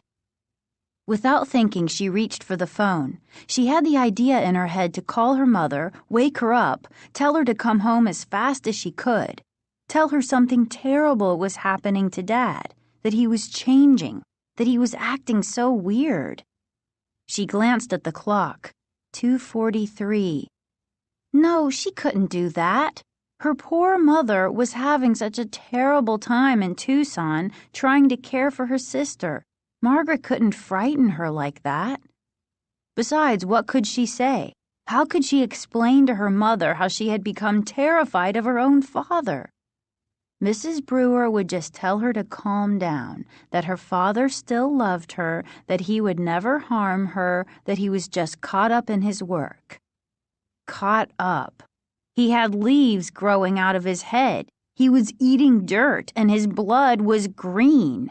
Caught up. She heard the water in the sink shut off. She heard the bathroom light being clicked off. Then she heard her father pad slowly to his room at the end of the hall. Margaret relaxed a little, slid down in the bed, loosened her grip on the blankets. She closed her eyes and tried to clear her mind. She tried counting sheep. That never worked. She tried counting to 1,000. At 375, she sat up. Her head throbbed. Her mouth was as dry as cotton. She decided to go downstairs and get a drink of cold water from the refrigerator. I'm going to be a wreck tomorrow, she thought, making her way silently through the hall and down the stairs. It is tomorrow. What am I going to do? I've got to get to sleep. The kitchen floor creaked beneath her bare feet. The refrigerator motor clicked on noisily, startling her. Be cool, she told herself. You've got to be cool. She had opened the refrigerator and was reaching for the water bottle when a hand grabbed her shoulder. "Aye!" she cried out and dropped the open bottle onto the floor. Ice-cold water puddled around her feet. She leaped back, but her feet were soaked. "Casey, you scared me!" she exclaimed. "What are you doing up?" "What are you doing up?" he replied, half asleep, his blonde hair matted against his forehead. "I couldn't sleep. Help me mop up this water." "I didn't spill it," he said, backing away. "You mop it up." "You made me spill it," Margaret declared shrilly. She grabbed a roll of paper towels off the counter and handed him a wad of them. "Come on, hurry." They both got down on their knees and by the light from the refrigerator began mopping up the cold water. "I just keep thinking about things," Casey said, tossing a soaking wad of paper towel onto the counter. "That's why I can't sleep." "Me too," Margaret said, frowning. She started to say something else, but a sound from the hallway stopped her. It was a plaintive cry, a moan filled with sadness. Margaret gasped and stopped dabbing at the water. What was that? Casey's eyes filled with fear. They heard it again. Such a sad sound, like a plea, a mournful plea. It's coming from the basement, Margaret said. "Do you think it's a plant?" Casey asked very quietly. "Do you think it's one of Dad's plants?" Margaret didn't answer. She crouched on her knees, not moving, just listening. Another moan, softer this time, but just as mournful. "I don't think Dad told us the truth," she told Casey, staring into his eyes. He looked pale and frightened in the dim refrigerator light. "I don't think a tomato plant would make a sound like that." Margaret climbed to her feet, collected the wet clumps of paper towel, and deposited them in the trash can under the sink. Then she closed the refrigerator door, covering the room in darkness. Her hand on Casey's shoulder, she guided him out of the kitchen and through the hall. They stopped at the basement door and listened. Silence now. Casey tried the door. It was locked. Another low moan, sounding very nearby now. "It's so human," Casey whispered. Margaret shuddered. What was going on down in the basement? What was really going on? She led the way up the stairs and waited at her doorway until Casey was safely in his room. He gave her a wave, yawning silently, and closed the door behind him. A few seconds later, Margaret was back in her bed, the covers pulled up to her chin despite the warmth of the night. Her mouth was still achingly dry, she realized. She had never managed to get a drink. Somehow she drifted into a restless sleep. Her alarm went off at 7:30. She sat up and thought about school. Then she remembered there was no school for the next 2 days because of some kind of teachers' conference.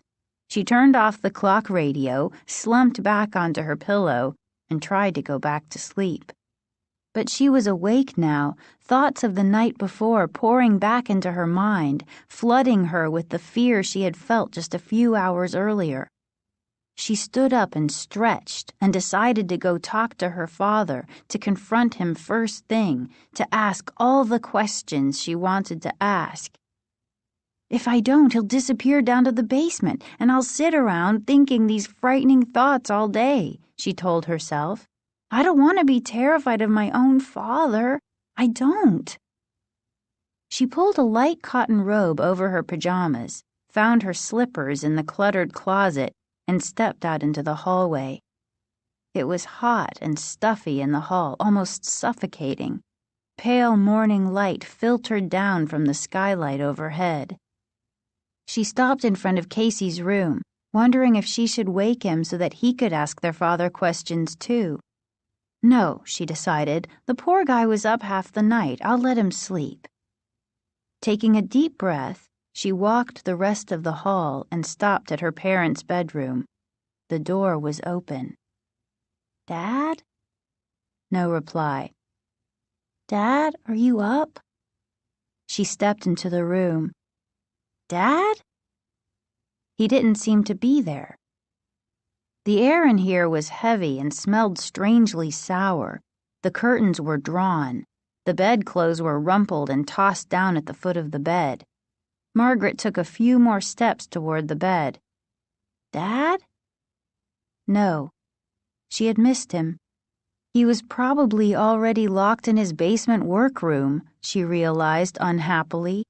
He must have gotten up very early and... What was that in the bed? Margaret clicked on a dresser lamp and stepped up beside the bed. Oh no! She cried, raising her hands to her face in horror. The bed sheet was covered with a thick layer of dirt. Clumps of dirt. Margaret stared down at it, not breathing, not moving. The dirt was black and appeared to be moist, and the dirt was moving. Moving? It can't be, Margaret thought. That's impossible. She leaned down to take a closer look at the layer of dirt. No, the dirt wasn't moving. The dirt was filled with dozens of moving insects and long brown earthworms, all crawling through the wet black clumps that lined her father's bed. Chapter 11. Casey didn't come downstairs until 10:30. Before his arrival, Margaret had made herself breakfast, managed to pull on jeans and a t-shirt, had talked to Diane on the phone for half an hour, and had spent the rest of the time pacing back and forth in the living room, trying to decide what to do. Desperate to talk to her dad, she had banged a few times on the basement door, timidly at first, and then loudly. But he either couldn't hear her or chose not to. He didn't respond. When Casey finally emerged, she poured him a tall glass of orange juice and led him out to the backyard to talk. It was a hazy day, the sky mostly yellow, the air already stifling hot even though the sun was still hovering low over the hills. Walking toward the block of green shade cast by the hedges, she told her brother about their dad's green blood, and about the insect-filled dirt in his bed. Casey stood open-mouthed, holding the glass of orange juice in front of him untouched. He stared at Margaret and didn't say anything for a very long time. Finally, he set the orange juice down on the lawn and said, "What should we do?" in a voice just above a whisper. Margaret shrugged. "I wish Mom would call." "Would you tell her everything?" Casey asked, shoving his hands deep into the pockets of his baggy shorts. "I guess," Margaret said. "I don't know if she'd believe it, but—" "It's so scary," Casey said. "I mean, he's our dad. We've known him our whole lives. I know," Margaret said, "but he's not the same. Maybe he can explain it all," Casey said thoughtfully. "Maybe there's a good reason for everything. You know, like the leaves on his head." "We asked him about that," Margaret reminded her brother. "He just said it was a side effect. Not much of an explanation." Casey nodded but didn't reply. "I told some of it to Diane," Margaret admitted. Casey looked up at her in surprise.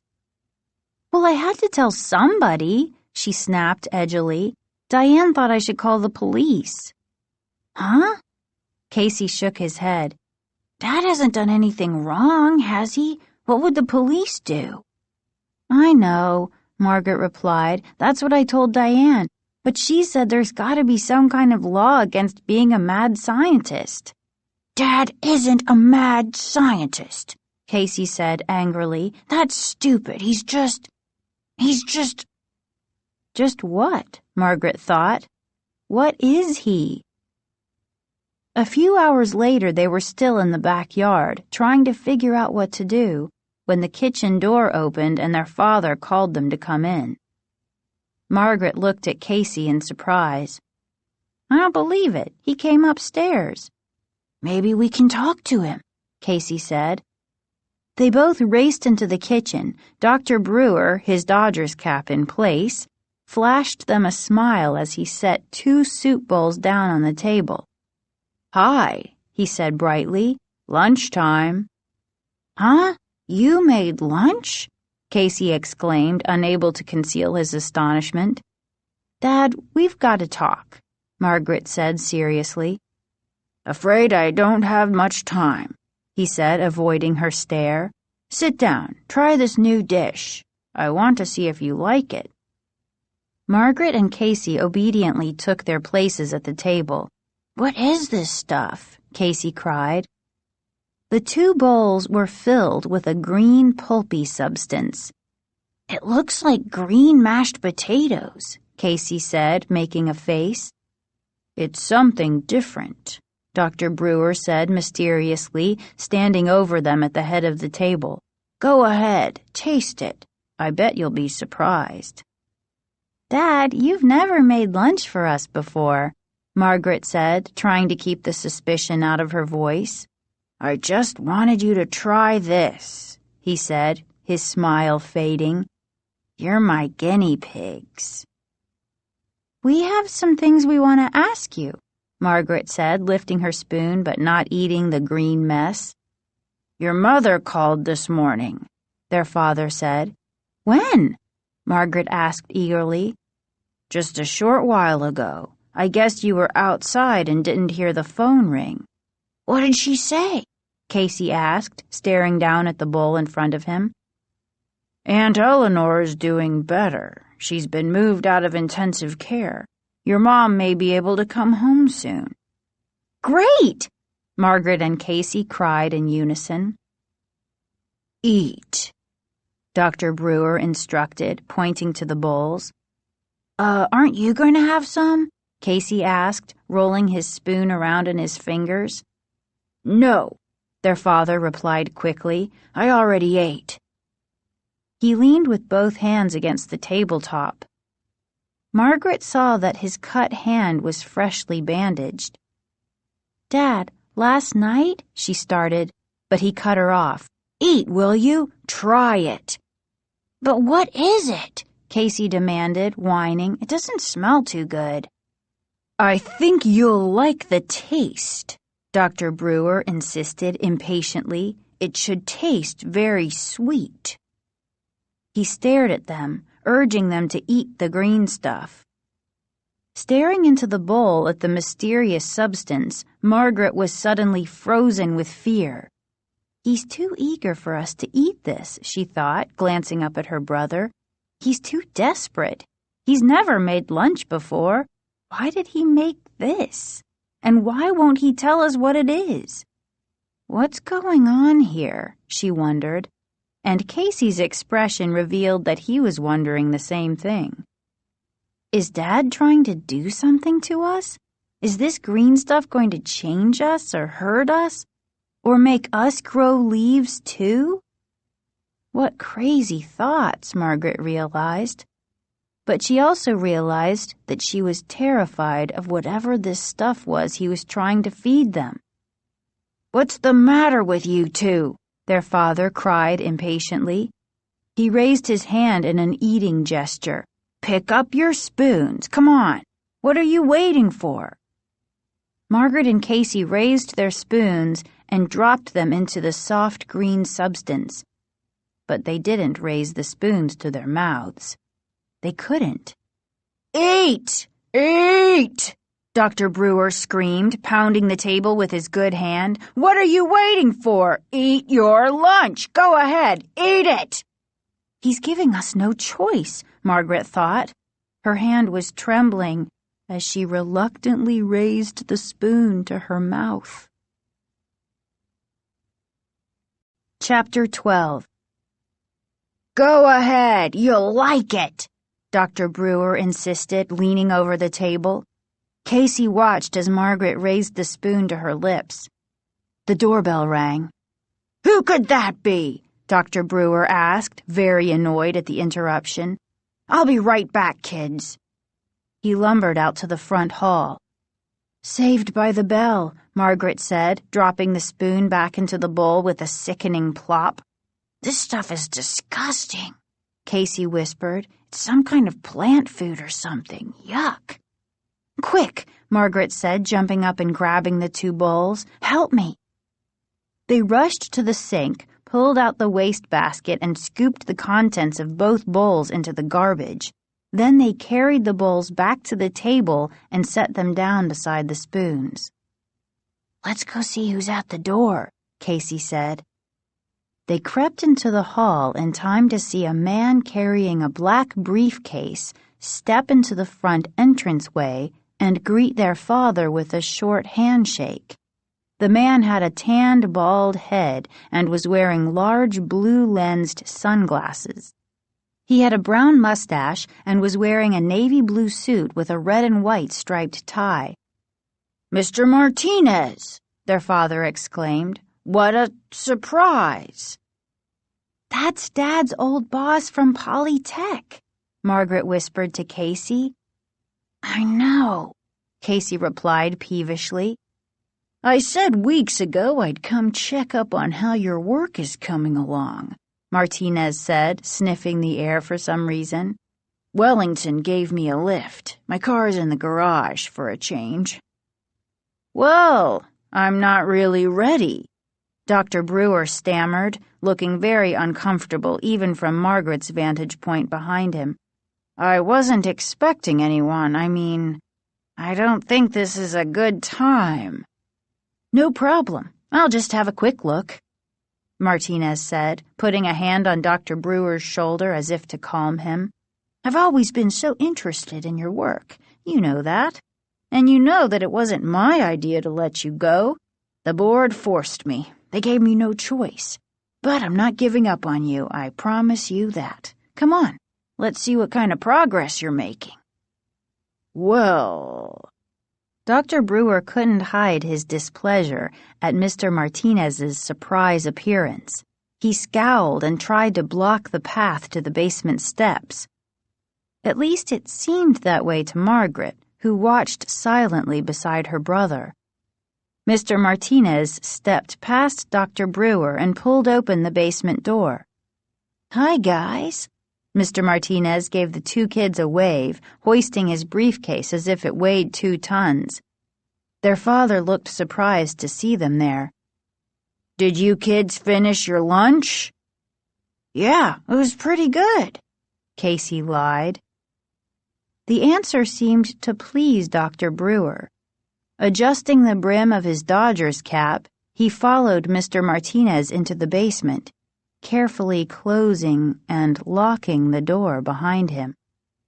"Maybe he'll give Dad his job back," Casey said, walking back into the kitchen. He pulled open the refrigerator to look for something for lunch. "Don't be stupid," Margaret said, reaching over him to pull out a container of egg salad. "If Dad really is growing plants that are part animal, he'll be famous. He won't need a job." "Yeah, I guess," Casey said thoughtfully. "Is that all there is, just egg salad?" "I'll make you a sandwich," Margaret offered. "I'm not really hungry," Casey replied. "That green stuff made me sick. Why do you think he wanted us to eat it?" "I don't know," Margaret said. She put a hand on Casey's slender shoulder. "I'm really scared, Casey. I wish Mom were home." "Me too," he said quietly. Margaret put the egg salad back into the refrigerator. She closed the door, then leaned her hot forehead against it. "Casey." "What?" "Do you think Dad is telling us the truth?" "About what?" "About anything?" "I don't know," Casey said, shaking his head. Then his expression suddenly changed. "There's one way to find out," he said, his eyes lighting up. "Huh? What do you mean?" Margaret pushed herself away from the refrigerator. "The first chance we get, the first time Dad is away," Casey whispered. "Let's go back down in the basement and see for ourselves what he's doing." Chapter 13. They got their chance the next afternoon when their father emerged from the basement, red metal tool chest in hand. "I promised Mr. Henry next door I'd help him install a new sink in his bathroom," he explained, adjusting his Dodgers cap with his free hand. "When are you coming back?" Casey asked, glancing at Margaret. Not very subtle, Casey, Margaret thought, rolling her eyes. "It shouldn't take more than a couple of hours," Dr. Brewer said. He disappeared out the kitchen door. They watched him cut through the hedges in the backyard and head to Mr. Henry's back door. "It's now or never," Margaret said, glancing doubtfully at Casey. "Think we can do this?" She tried the door. Locked as usual. "No problem," Casey said, a mischievous grin spreading across his face. "Go get a paperclip. I'll show you what my friend Kevin taught me last week." Margaret obediently found a paperclip on her desk and brought it to him. Casey straightened the clip out, then poked it into the lock. In a few seconds, he hummed a triumphant fanfare and pulled the door open. "Now you're an expert lockpicker, huh? Your friend Kevin is a good guy to know," Margaret said, shaking her head. Casey grinned and motioned for Margaret to go first. "Okay, let's not think about it. Let's just do it," Margaret said, summoning her courage and stepping onto the landing. A few seconds later, they were in the basement. Knowing a little of what to expect down here didn't make it any less frightening. They were hit immediately by a blast of steamy hot air. The air, Margaret realized, was so wet, so thick, that droplets immediately clung to her skin. Squinting against the sudden bright light, they stopped in the doorway to the plant room.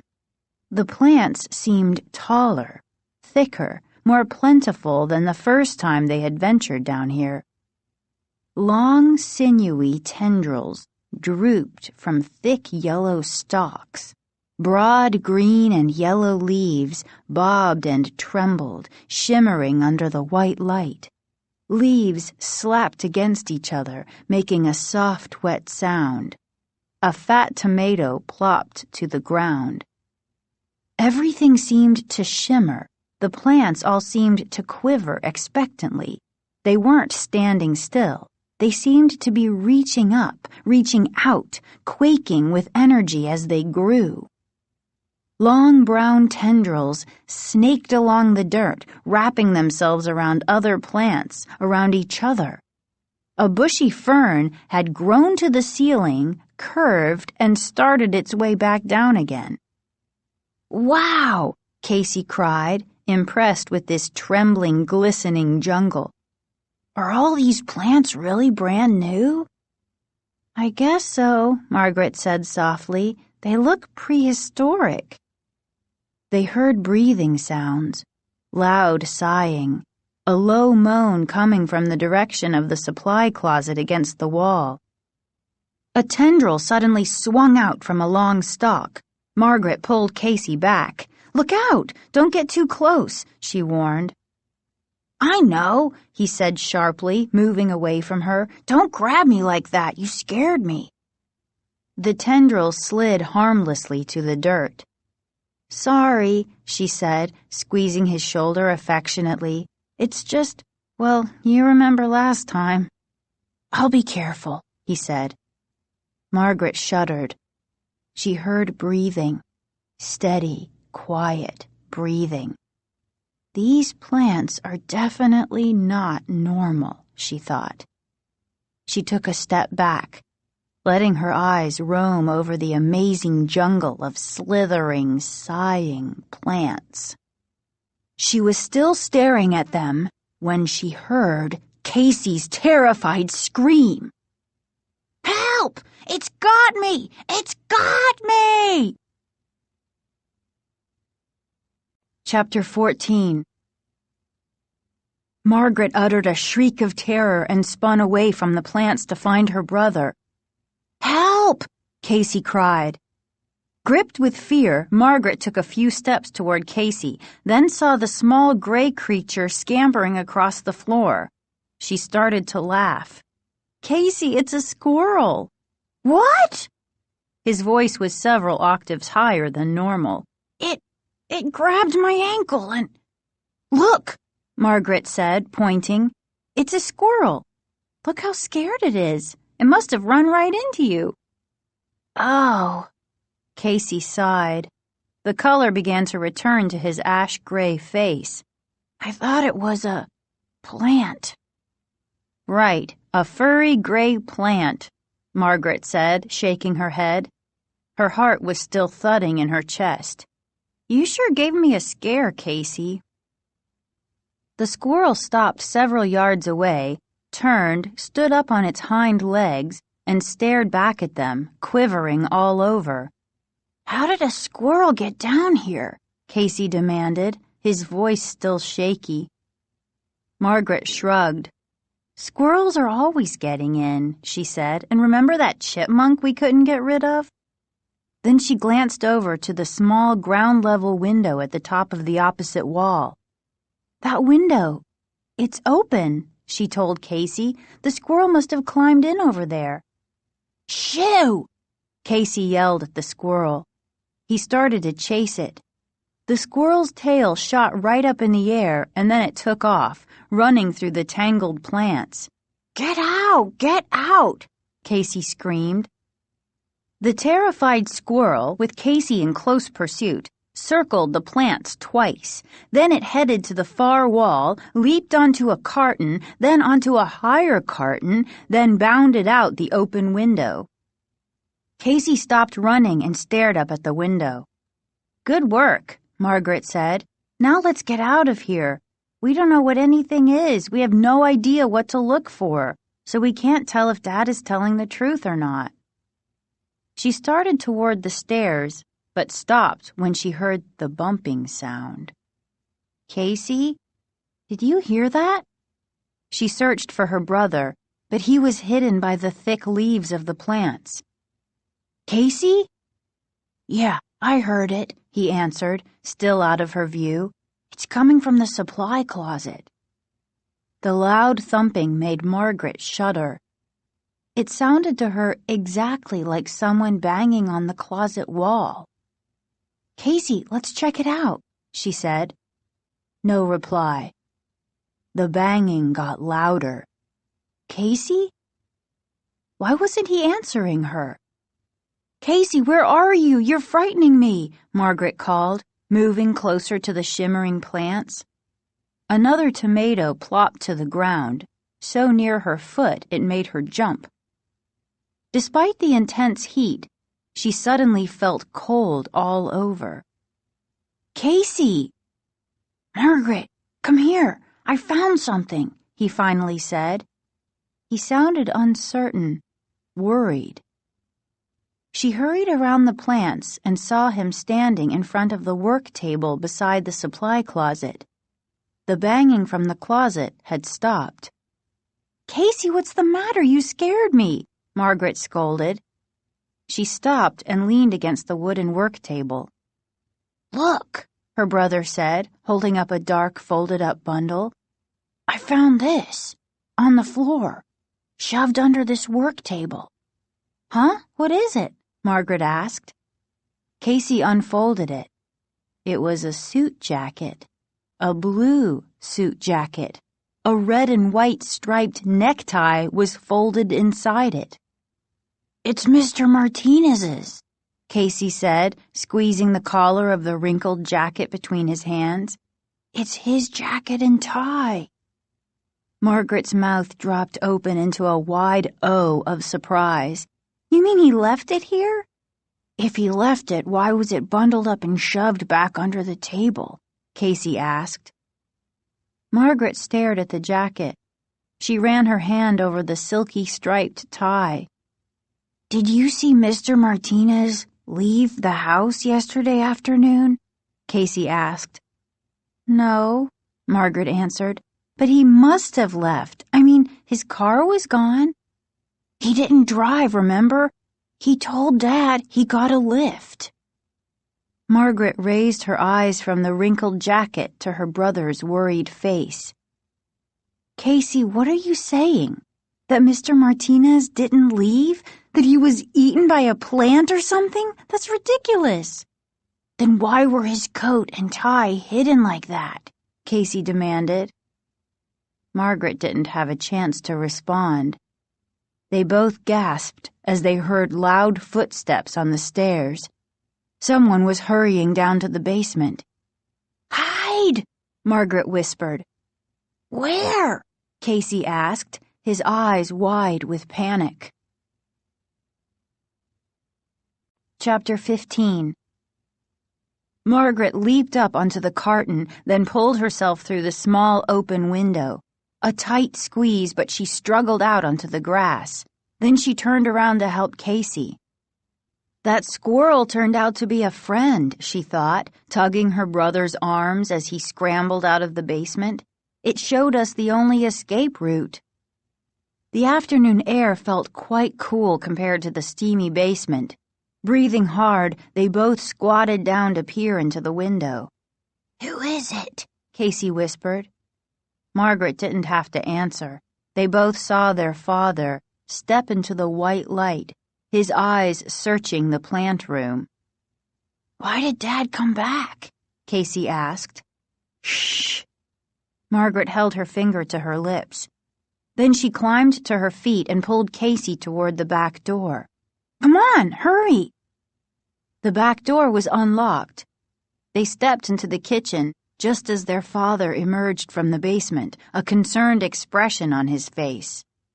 "Hey, there you are!" he exclaimed. "Hi, Dad," Margaret said, trying to sound casual. "Why'd you come back?" "Had to get more tools," he answered, studying their faces. He eyed them suspiciously. "Where were you two?" "Out in the backyard," Margaret said quickly. "We came in when we heard the back door slam." Dr. Brewer scowled and shook his head. "You never used to lie to me before," he said. "I know you went down into the basement again. You left the door wide open." "We just wanted to look," Casey said quickly, glancing at Margaret, his expression fearful.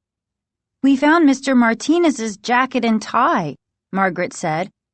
"What happened to him, Dad?" "Huh?" The question seemed to catch Dr. Brewer by surprise. "Why did he leave his jacket and tie down there?" Margaret asked. "I'm raising two snoops," her father griped. "Martinez got hot, okay? I have to keep the basement at a very high tropical temperature with lots of humidity. Martinez became uncomfortable. He removed his jacket and tie and put them down on the work table. Then he forgot them when he left." Dr. Brewer chuckled. "I think he was in a state of shock from everything I showed him down there. It's no wonder he forgot his things. But I called Martinez this morning. I'm going to drive over and return his stuff when I finish at Mr. Henry's." Margaret saw a smile break out on Casey's face. She felt relieved, too. It was good to know that Mr. Martinez was okay. How awful to suspect my own father of doing something terrible to someone, she thought. But she couldn't help herself. The fear returned every time she saw him. "I'd better get going," Dr. Brewer said. Carrying the tools he had picked up, he started toward the back door, but he stopped at the end of the hall and turned around. "Don't go back in the basement, okay? It really could be dangerous. You could be very sorry." Margaret listened to the screen door slam behind him. Was that a warning or a threat? She wondered. Chapter 16. Margaret spent Saturday morning biking up in the Golden Hills with Diane. The sun burned through the morning smog and the skies turned blue. A strong breeze kept them from getting too hot. The narrow road was lined with red and yellow wildflowers, and Margaret felt as if she were traveling somewhere far, far away. They had lunch at Diane's house, tomato soup and avocado salad, then wandered back to Margaret's house, trying to figure out how to spend the rest of a beautiful afternoon.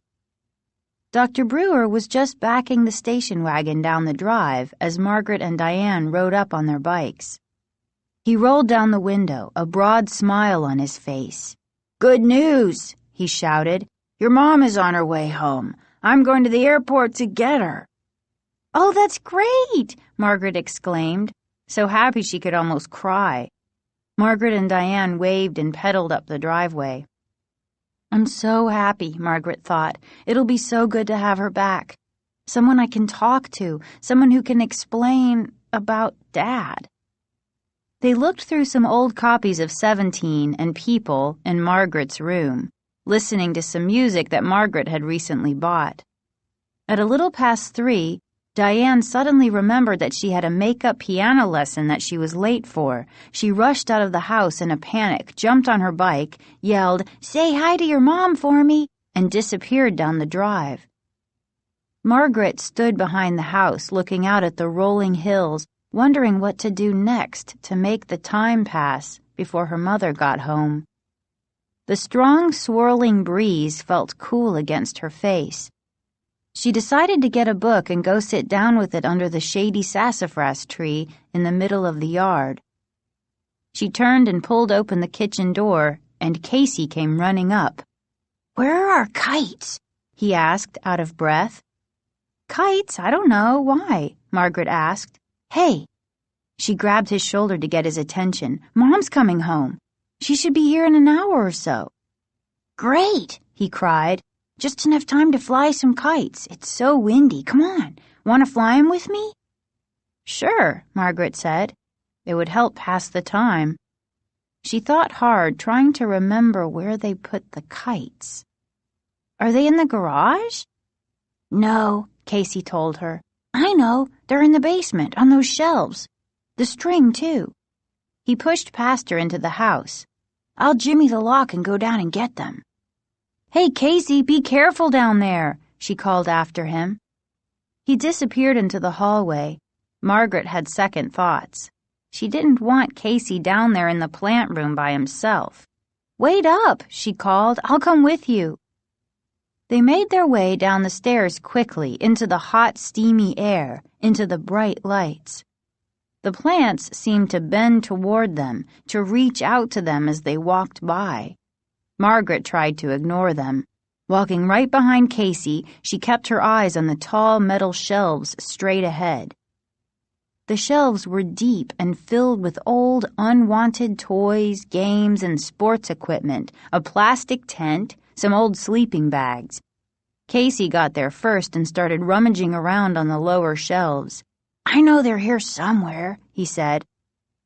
"Yeah, I remember storing them here," Margaret said, running her eyes over the top shelves. Casey, down on his knees, started pulling boxes off the bottom shelf. Suddenly he stopped.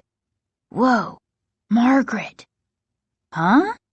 She took a step back. "What is it?" "Look at this," Casey said softly. He pulled something out from behind the shelves, then stood up with it bundled in his hands. Margaret saw that he was holding a pair of black shoes and a pair of blue trousers. Blue suit trousers? His face suddenly pale, his features drawn, Casey let the shoes drop to the floor. He unfurled the trousers and held them up in front of him. "Hey, look in the back pocket," Margaret said, pointing. Casey reached into the back pocket and pulled out a black leather wallet. "I don't believe this," Margaret said. Casey's hands trembled as he opened the wallet and searched inside. He pulled out a green American Express card and read the name on it. "It belongs to Mr. Martinez," he said, swallowing hard. He raised his eyes to Margaret's. "This is Mr. Martinez's stuff." Chapter 17. "Dad lied," Casey said, staring in horror at the wallet in his hands. "Mr. Martinez might leave without his jacket, but he wouldn't leave without his pants and shoes." "But what happened to him?" Margaret asked, feeling sick. Casey slammed the wallet shut. He shook his head sadly but didn't reply. In the center of the room, a plant seemed to groan, the sound startling the two kids. "Dad lied," Casey repeated, staring down at the pants and shoes on the floor. "Dad lied to us." "What are we going to do?" Margaret cried, panic and desperation in her voice. "We've got to tell someone what's happening here, but who?" The plant groaned again. Tendrils snaked along the dirt. Leaves clapped against each other softly, wetly. And then the banging began again in the supply closet next to the shelves. Margaret stared at Casey. "That thumping, what is it?" They both listened to the insistent banging sounds. A low moan issued from the closet, followed by a higher-pitched one, both mournful, both very human-sounding. "I think someone's in there," Margaret exclaimed. "Maybe it's Mr. Martinez," Casey suggested, still gripping the wallet tightly in his hand. Thud, thud, thud. "Do you think we should open the closet?" Casey asked timidly. A plant groaned as if answering. "Yes, I think we should," Margaret replied, suddenly cold all over. "If it's Mr. Martinez in there, we've got to let him out." Casey set the wallet down on the shelf. Then they moved quickly to the supply closet. Across from them, the plants seemed to shift and move as the two kids did. They heard breathing sounds, another groan, scurrying noises. Leaves bristled on their stalks. Tendrils drooped and slid. "Hey, look!" Casey cried. "I see," Margaret said. The closet door wasn't just locked. A 2x4 had been nailed over it. Thud, thud, thud, thud, thud. "There's someone in there! I know it!" Margaret cried. "I'll get the hammer," Casey said. Keeping close to the wall and as far away from the plants as he could, he edged his way toward the work table. A few seconds later, he returned with a claw hammer. Thud, thud. Working together, they pried the 2x4 off the door. It clattered noisily to the floor. The banging from inside the supply closet grew louder, more insistent. Now what do we do about the lock? Margaret asked, staring at it. Casey scratched his head. They both had perspiration dripping down their faces. The steamy, hot air made it hard to catch their breaths. I don't know how to unlock it, Casey said, stumped. What if we tried to pry the door off the way we pulled off the 2x4? Margaret asked.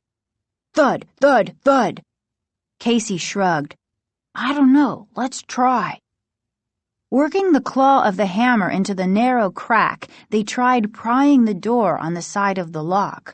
When it wouldn't budge, they moved to the hinged side of the door and tried there. It's not moving, Casey said, mopping his forehead with his arm. Keep trying, Margaret said. Here, let's both push it. Digging the claw in just above the lower hinge, they both pushed the handle of the hammer with all their strength. It moved a little, Margaret said, breathing hard. They kept at it. The wet wood began to crack. They both pushed against the hammer, wedging the claw into the crack. Finally, with a loud ripping sound, they managed to pull the door off. Huh? Casey dropped the hammer. They both squinted into the dark closet and screamed in horror when they saw what was inside. Chapter 18. Look! Margaret cried, her heart thudding. She suddenly felt dizzy. She gripped the side of the closet to steady herself. I don't believe this, Casey said quietly, his voice trembling as he stared into the long, narrow supply closet. They both gaped at the weird plants that filled the closet. Were they plants? Under the dim ceiling bulb, they bent and writhed, groaning, breathing, sighing. Branches shook, leaves shimmered and moved. Tall plants leaned forward as if reaching out to Margaret and Casey. Look at that one! Casey cried, taking a step back, stumbling into Margaret. It has an arm! Oh! Margaret followed Casey's stare. Casey was right. The tall, leafy plant appeared to have a green human arm descending from its stalk. Margaret's eyes darted around the closet. To her horror, she realized that several plants seemed to have human features. Green arms, a yellow hand with 3 fingers poking from it, 2 stumpy legs where the stem should be.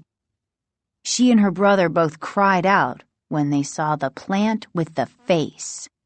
Inside a cluster of broad leaves, there appeared to grow a round green tomato.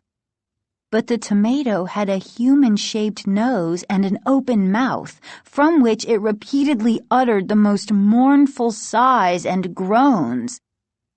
Another plant, a short plant with clusters of broad oval leaves, had 2 green, nearly human faces partly hidden by the leaves, both wailing through open mouths. Let's get out of here, Casey cried, grabbing Margaret's hand in fear and tugging her away from the closet. This is gross. The plants moaned and sighed. Green, fingerless hands reached out to Margaret and Casey.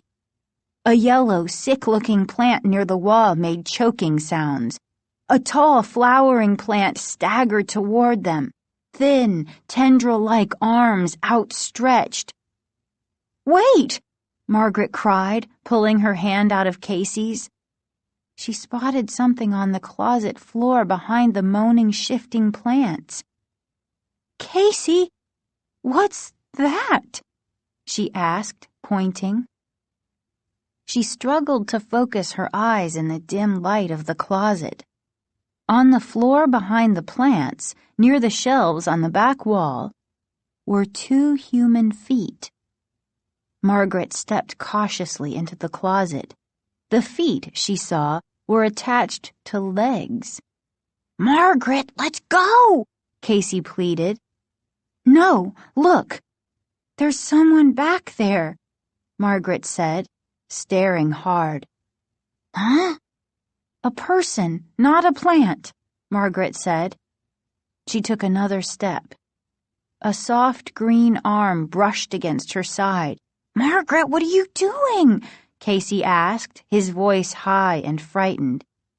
"I have to see who it is," Margaret said. She took a deep breath and held it. Then, ignoring the moans, the sighs, the green arms reaching out to her, the hideous green tomato faces, she plunged through the plants to the back of the closet. "Dad!" she cried. Her father was lying on the floor, his hands and feet tied tightly with plant tendrils, his mouth gagged by a wide strip of elastic tape. "Margaret!"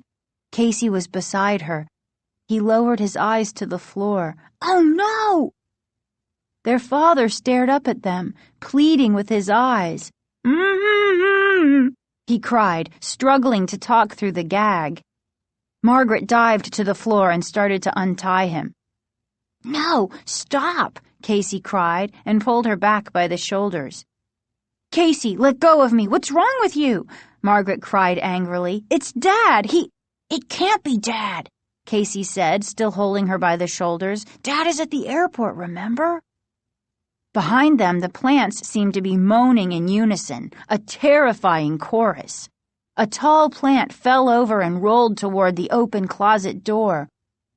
"Mm-hmm," their father continued to plead, struggling at the tendrils that imprisoned him. "I've got to untie him," Margaret told her brother. "Let go of me." "No," Casey insisted. "Margaret, look at his head." Margaret turned her eyes to her father's head.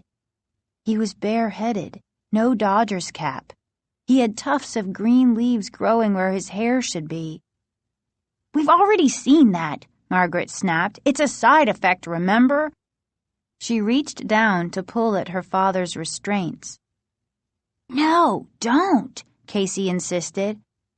Okay, Margaret said. "I'll just pull the tape off his mouth. I won't untie him." She reached down and tugged at the elastic tape until she managed to get it off. "Kids, I'm so glad to see you," Dr. Brewer said. "Quick, untie me." "How did you get in here?" Casey demanded, standing above him, hands on his hips, staring down at him suspiciously. "We saw you leave for the airport." "That wasn't me," Dr. Brewer said. "I've been locked in here for days."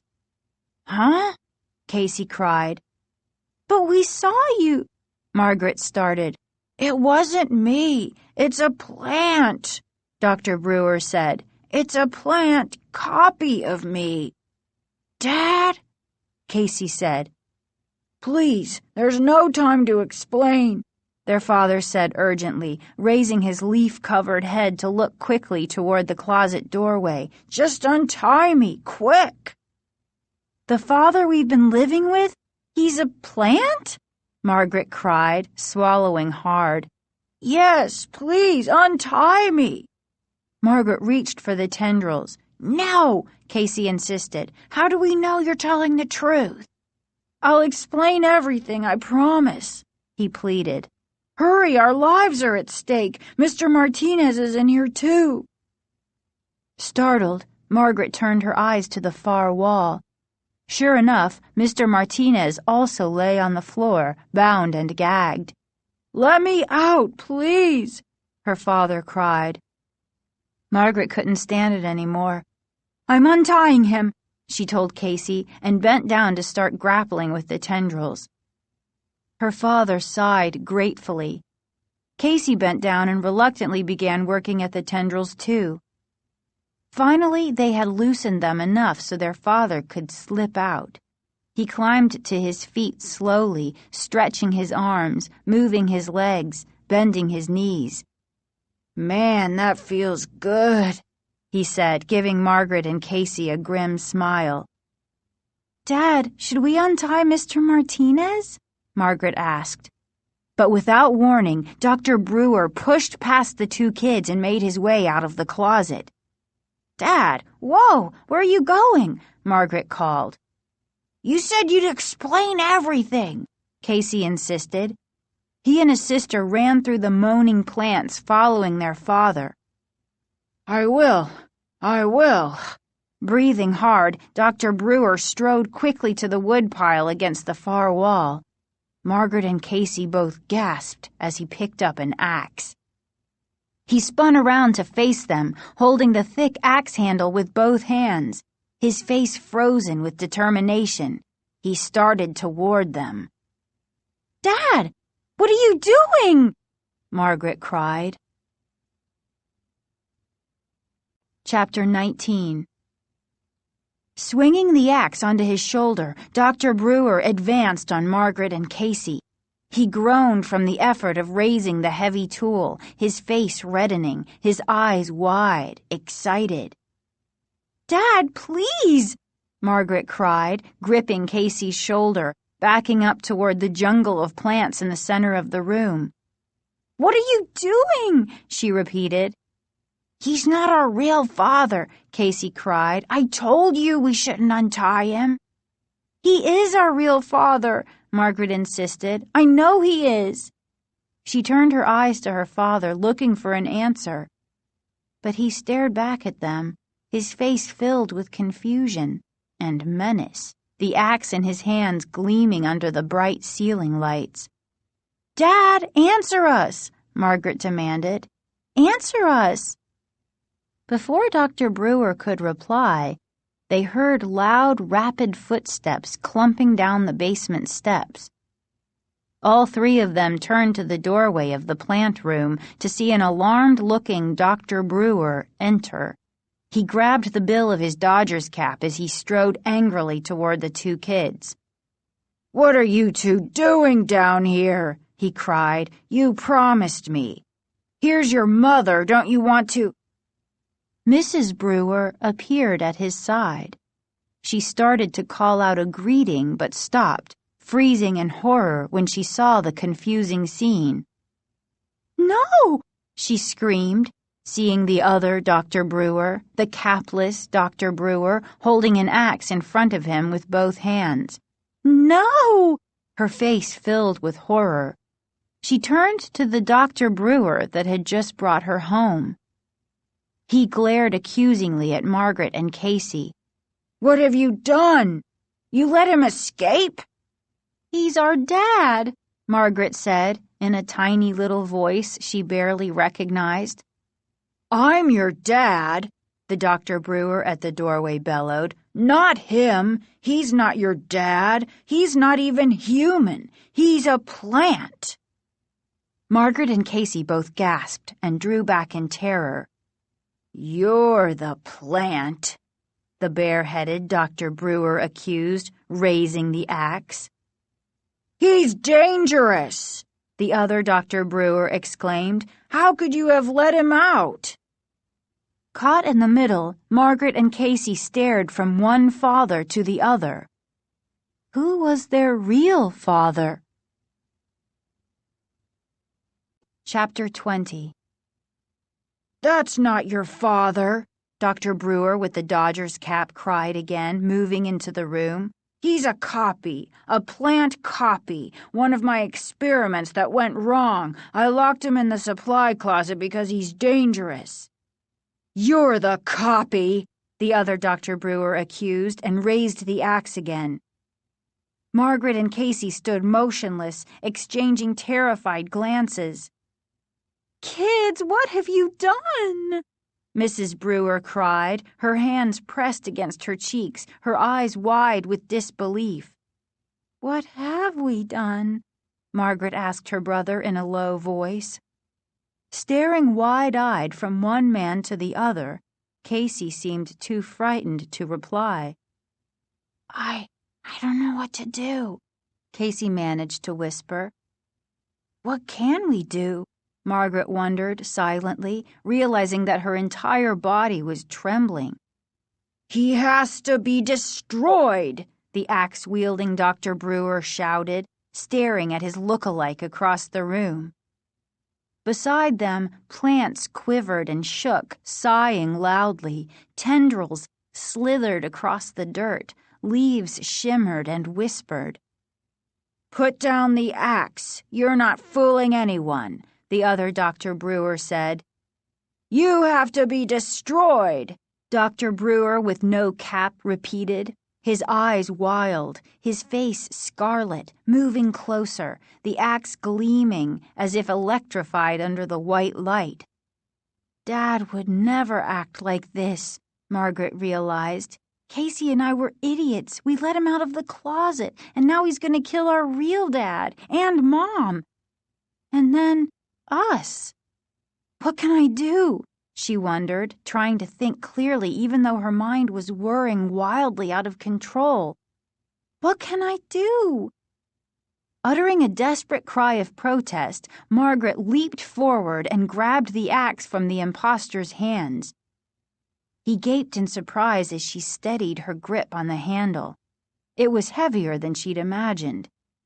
"Get back!" she screamed. "Get back! Now!" "Margaret, wait!" her mother cried, still too frightened to move from the doorway. The capless Dr. Brewer reached for the axe. "Give it back to me! You don't know what you're doing!" he pleaded and made a wild grab for it. Margaret pulled back and swung the axe. "Stay back! Everyone, stay back!" "Thank goodness!" Dr. Brewer with the Dodger's cap exclaimed. "We've got to get him back in the closet. He's very dangerous." He stepped up to Margaret. "Give me the axe." Margaret hesitated. "Give me the axe," he insisted. Margaret turned to her mother. "What should I do?" Mrs. Brewer shrugged helplessly. I don't know." "Princess, don't do it," the capless Dr. Brewer said softly, staring into Margaret's eyes. He called me Princess, Margaret realized. The other one never had. Does this mean that the dad in the closet is my real dad? "Margaret, give me the axe!" The one in the cap made a grab for it. Margaret backed away and swung the axe again. "Get back! Both of you, stay back!" she warned. "I'm warning you," Dr. Brewer in the cap said. "He's dangerous. Listen to me, Margaret." "Get back!" she repeated, desperately trying to decide what to do. Which one is my real dad? Which one? Which one? Which one? Her eyes darting back and forth from one to the other, she saw that each of them had a bandage around his right hand, and it gave her an idea. "Casey, there's a knife on the wall over there," she said, still holding the axe poised. "Get it for me, fast!" Casey obediently hurried to the wall. It took him a short while to find the knife among all the tools hanging there. He reached up on tiptoe to pull it down, then hurried back to Margaret with it. Margaret lowered the axe and took the long-bladed knife from him. "Margaret, give me the axe," the man in the Dodger's cap insisted impatiently. "Margaret, what are you doing?" the man from the supply closet asked, suddenly looking frightened. I have an idea," Margaret said hesitantly. She took a deep breath. Then she stepped over to the man from the supply closet and pushed the knife blade into his arm. Chapter 21. "Ow!" he cried out as the blade cut through the skin. Margaret pulled the knife back, having made a tiny puncture hole. Red blood trickled from the hole. "He's our real dad," she told Casey, sighing with relief. "Here, Dad." She handed him the axe. "Margaret, you're wrong!" the man in the baseball cap cried in alarm. "He's tricked you! He's tricked you!" The capless Dr. Brewer moved quickly. He picked up the axe, took 3 steps forward, pulled the axe back, and swung with all his might. The Dr. Brewer in the cap opened his mouth wide and uttered a hushed cry of alarm. The cry was choked off as the axe cut easily through his body, slicing him in 2. A thick green liquid oozed from the wound, and as the man fell, his mouth locking open in disbelief and horror, Margaret could see that his body was actually a stem. He had no bones, no human organs. The body thudded to the floor. Green liquid puddled around it. "Princess, we're okay!" Dr. Brewer cried, flinging the axe aside. "You guessed right." "It wasn't a guess," Margaret said, sinking into his arms. "I remembered the green blood. I saw it, late at night. One of you was in the bathroom bleeding green blood. I knew my real dad would have red blood." "We're okay," Mrs. Brewer cried, rushing into her husband's arms. "We're okay. We're all okay." All 4 of them rushed together in an emotional family hug. "One more thing we have to do," their father said, his arms around the 2 kids. "Let's get Mr. Martinez out of the closet." By dinner time, things had almost returned to normal. They had finally managed to welcome their mother home and tried to explain to her all that had happened in her absence.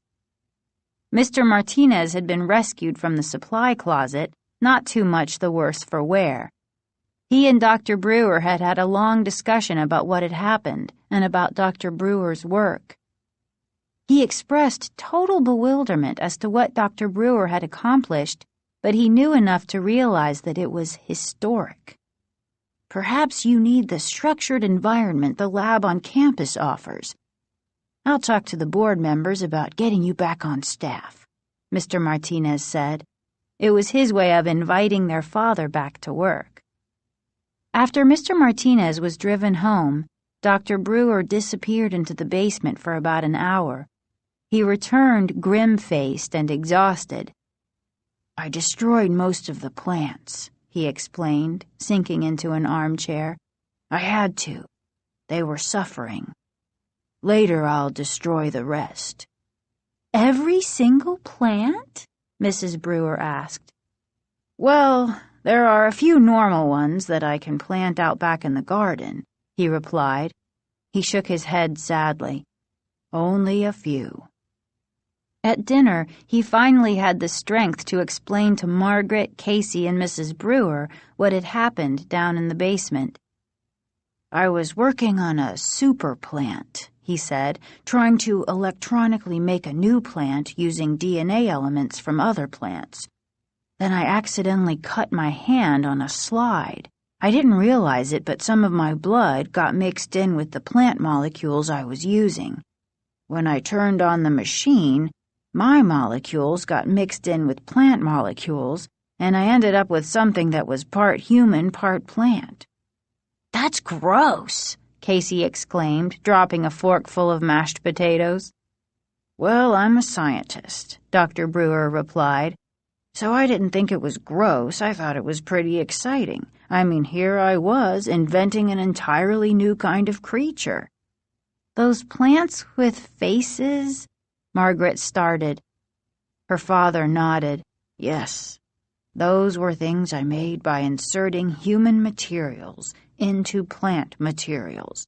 I kept putting them in the supply closet. I got carried away. I didn't know how far I could go, how human I could make the plants. I could see that my creations were unhappy, suffering, but I couldn't stop. It was too exciting." He took a long drink of water from his glass. "You didn't tell me any of this," Mrs. Brewer said, shaking her head. "I couldn't," he said. "I couldn't tell anyone. I was too involved. Then one day I went too far. I created a plant that was an exact copy of me in almost every way. He looked like me, he sounded like me. and he had my brain, my mind. But he still acted like a plant in some ways, Margaret said. He ate plant food, and he wasn't perfect, Dr. Brewer said, leaning forward over the dinner table, talking in a low, serious voice. He had flaws, but he was strong enough and smart enough to overpower me, to lock me in the closet, to take my place, and to continue my experiments. And when Mr. Martinez arrived unexpectedly, he locked him in the closet too, so that his secret would be safe. Was the head full of leaves one of the flaws? Casey asked. Dr. Brewer nodded. Yes, he was almost a perfect clone of me, almost a perfect human, but not quite. But, Dad, Margaret said, pointing, you have leaves on your head too. He reached up and pulled one off. I know, he said, making a disgusted face. That's really gross, huh? Everyone agreed. Well, when I cut my hand, some of the plant materials mixed with my blood got into my system, he explained, and then I turned on the machine. The machine created a strong chemical reaction between the plant materials and my blood. Then my hair fell out overnight, and the leaves immediately started to sprout. Don't worry, guys, the leaves are falling out already. I think my hair will grow back. Margaret and Casey cheered. I guess things will return to normal around here, Mrs. Brewer said, smiling at her husband. Better than normal, he said, smiling back. If Mr. Martinez convinces the board to give me my job back, I'll clear out the basement and turn it into the best game room you ever saw. Margaret and Casey cheered again. We're all alive and safe, Dr. Brewer said, hugging both kids at once. Thanks to you two. It was the happiest dinner Margaret could remember. After they cleaned up, they all went out for ice cream. It was nearly 10 o'clock when they returned. Dr. Brewer headed for the basement. Hey, where are you going? His wife called suspiciously. I'm just going down to deal with the rest of the plants, Dr. Brewer assured her. I want to make sure that everything is gone, that this horrible chapter in our lives is over. By the end of the week, most of the plants had been destroyed. A giant pile of leaves, roots, and stalks were burned in a bonfire that lasted for hours. A few tiny plants had been transplanted outside. All of the equipment had been dismantled and trucked to the university. On Saturday, all 4 brewers went to select a pool table for the new basement rec room. On Sunday, Margaret found herself standing in back by the garden, staring up at the golden hills. It's so peaceful now, she thought happily. So peaceful here, and so beautiful. The smile faded from her face when she heard the whisper at her feet. Margaret. She looked down to see a small yellow flower nudging her ankle. Margaret, the flower whispered. Help me. Please, help me. I'm your father. Really? I'm your real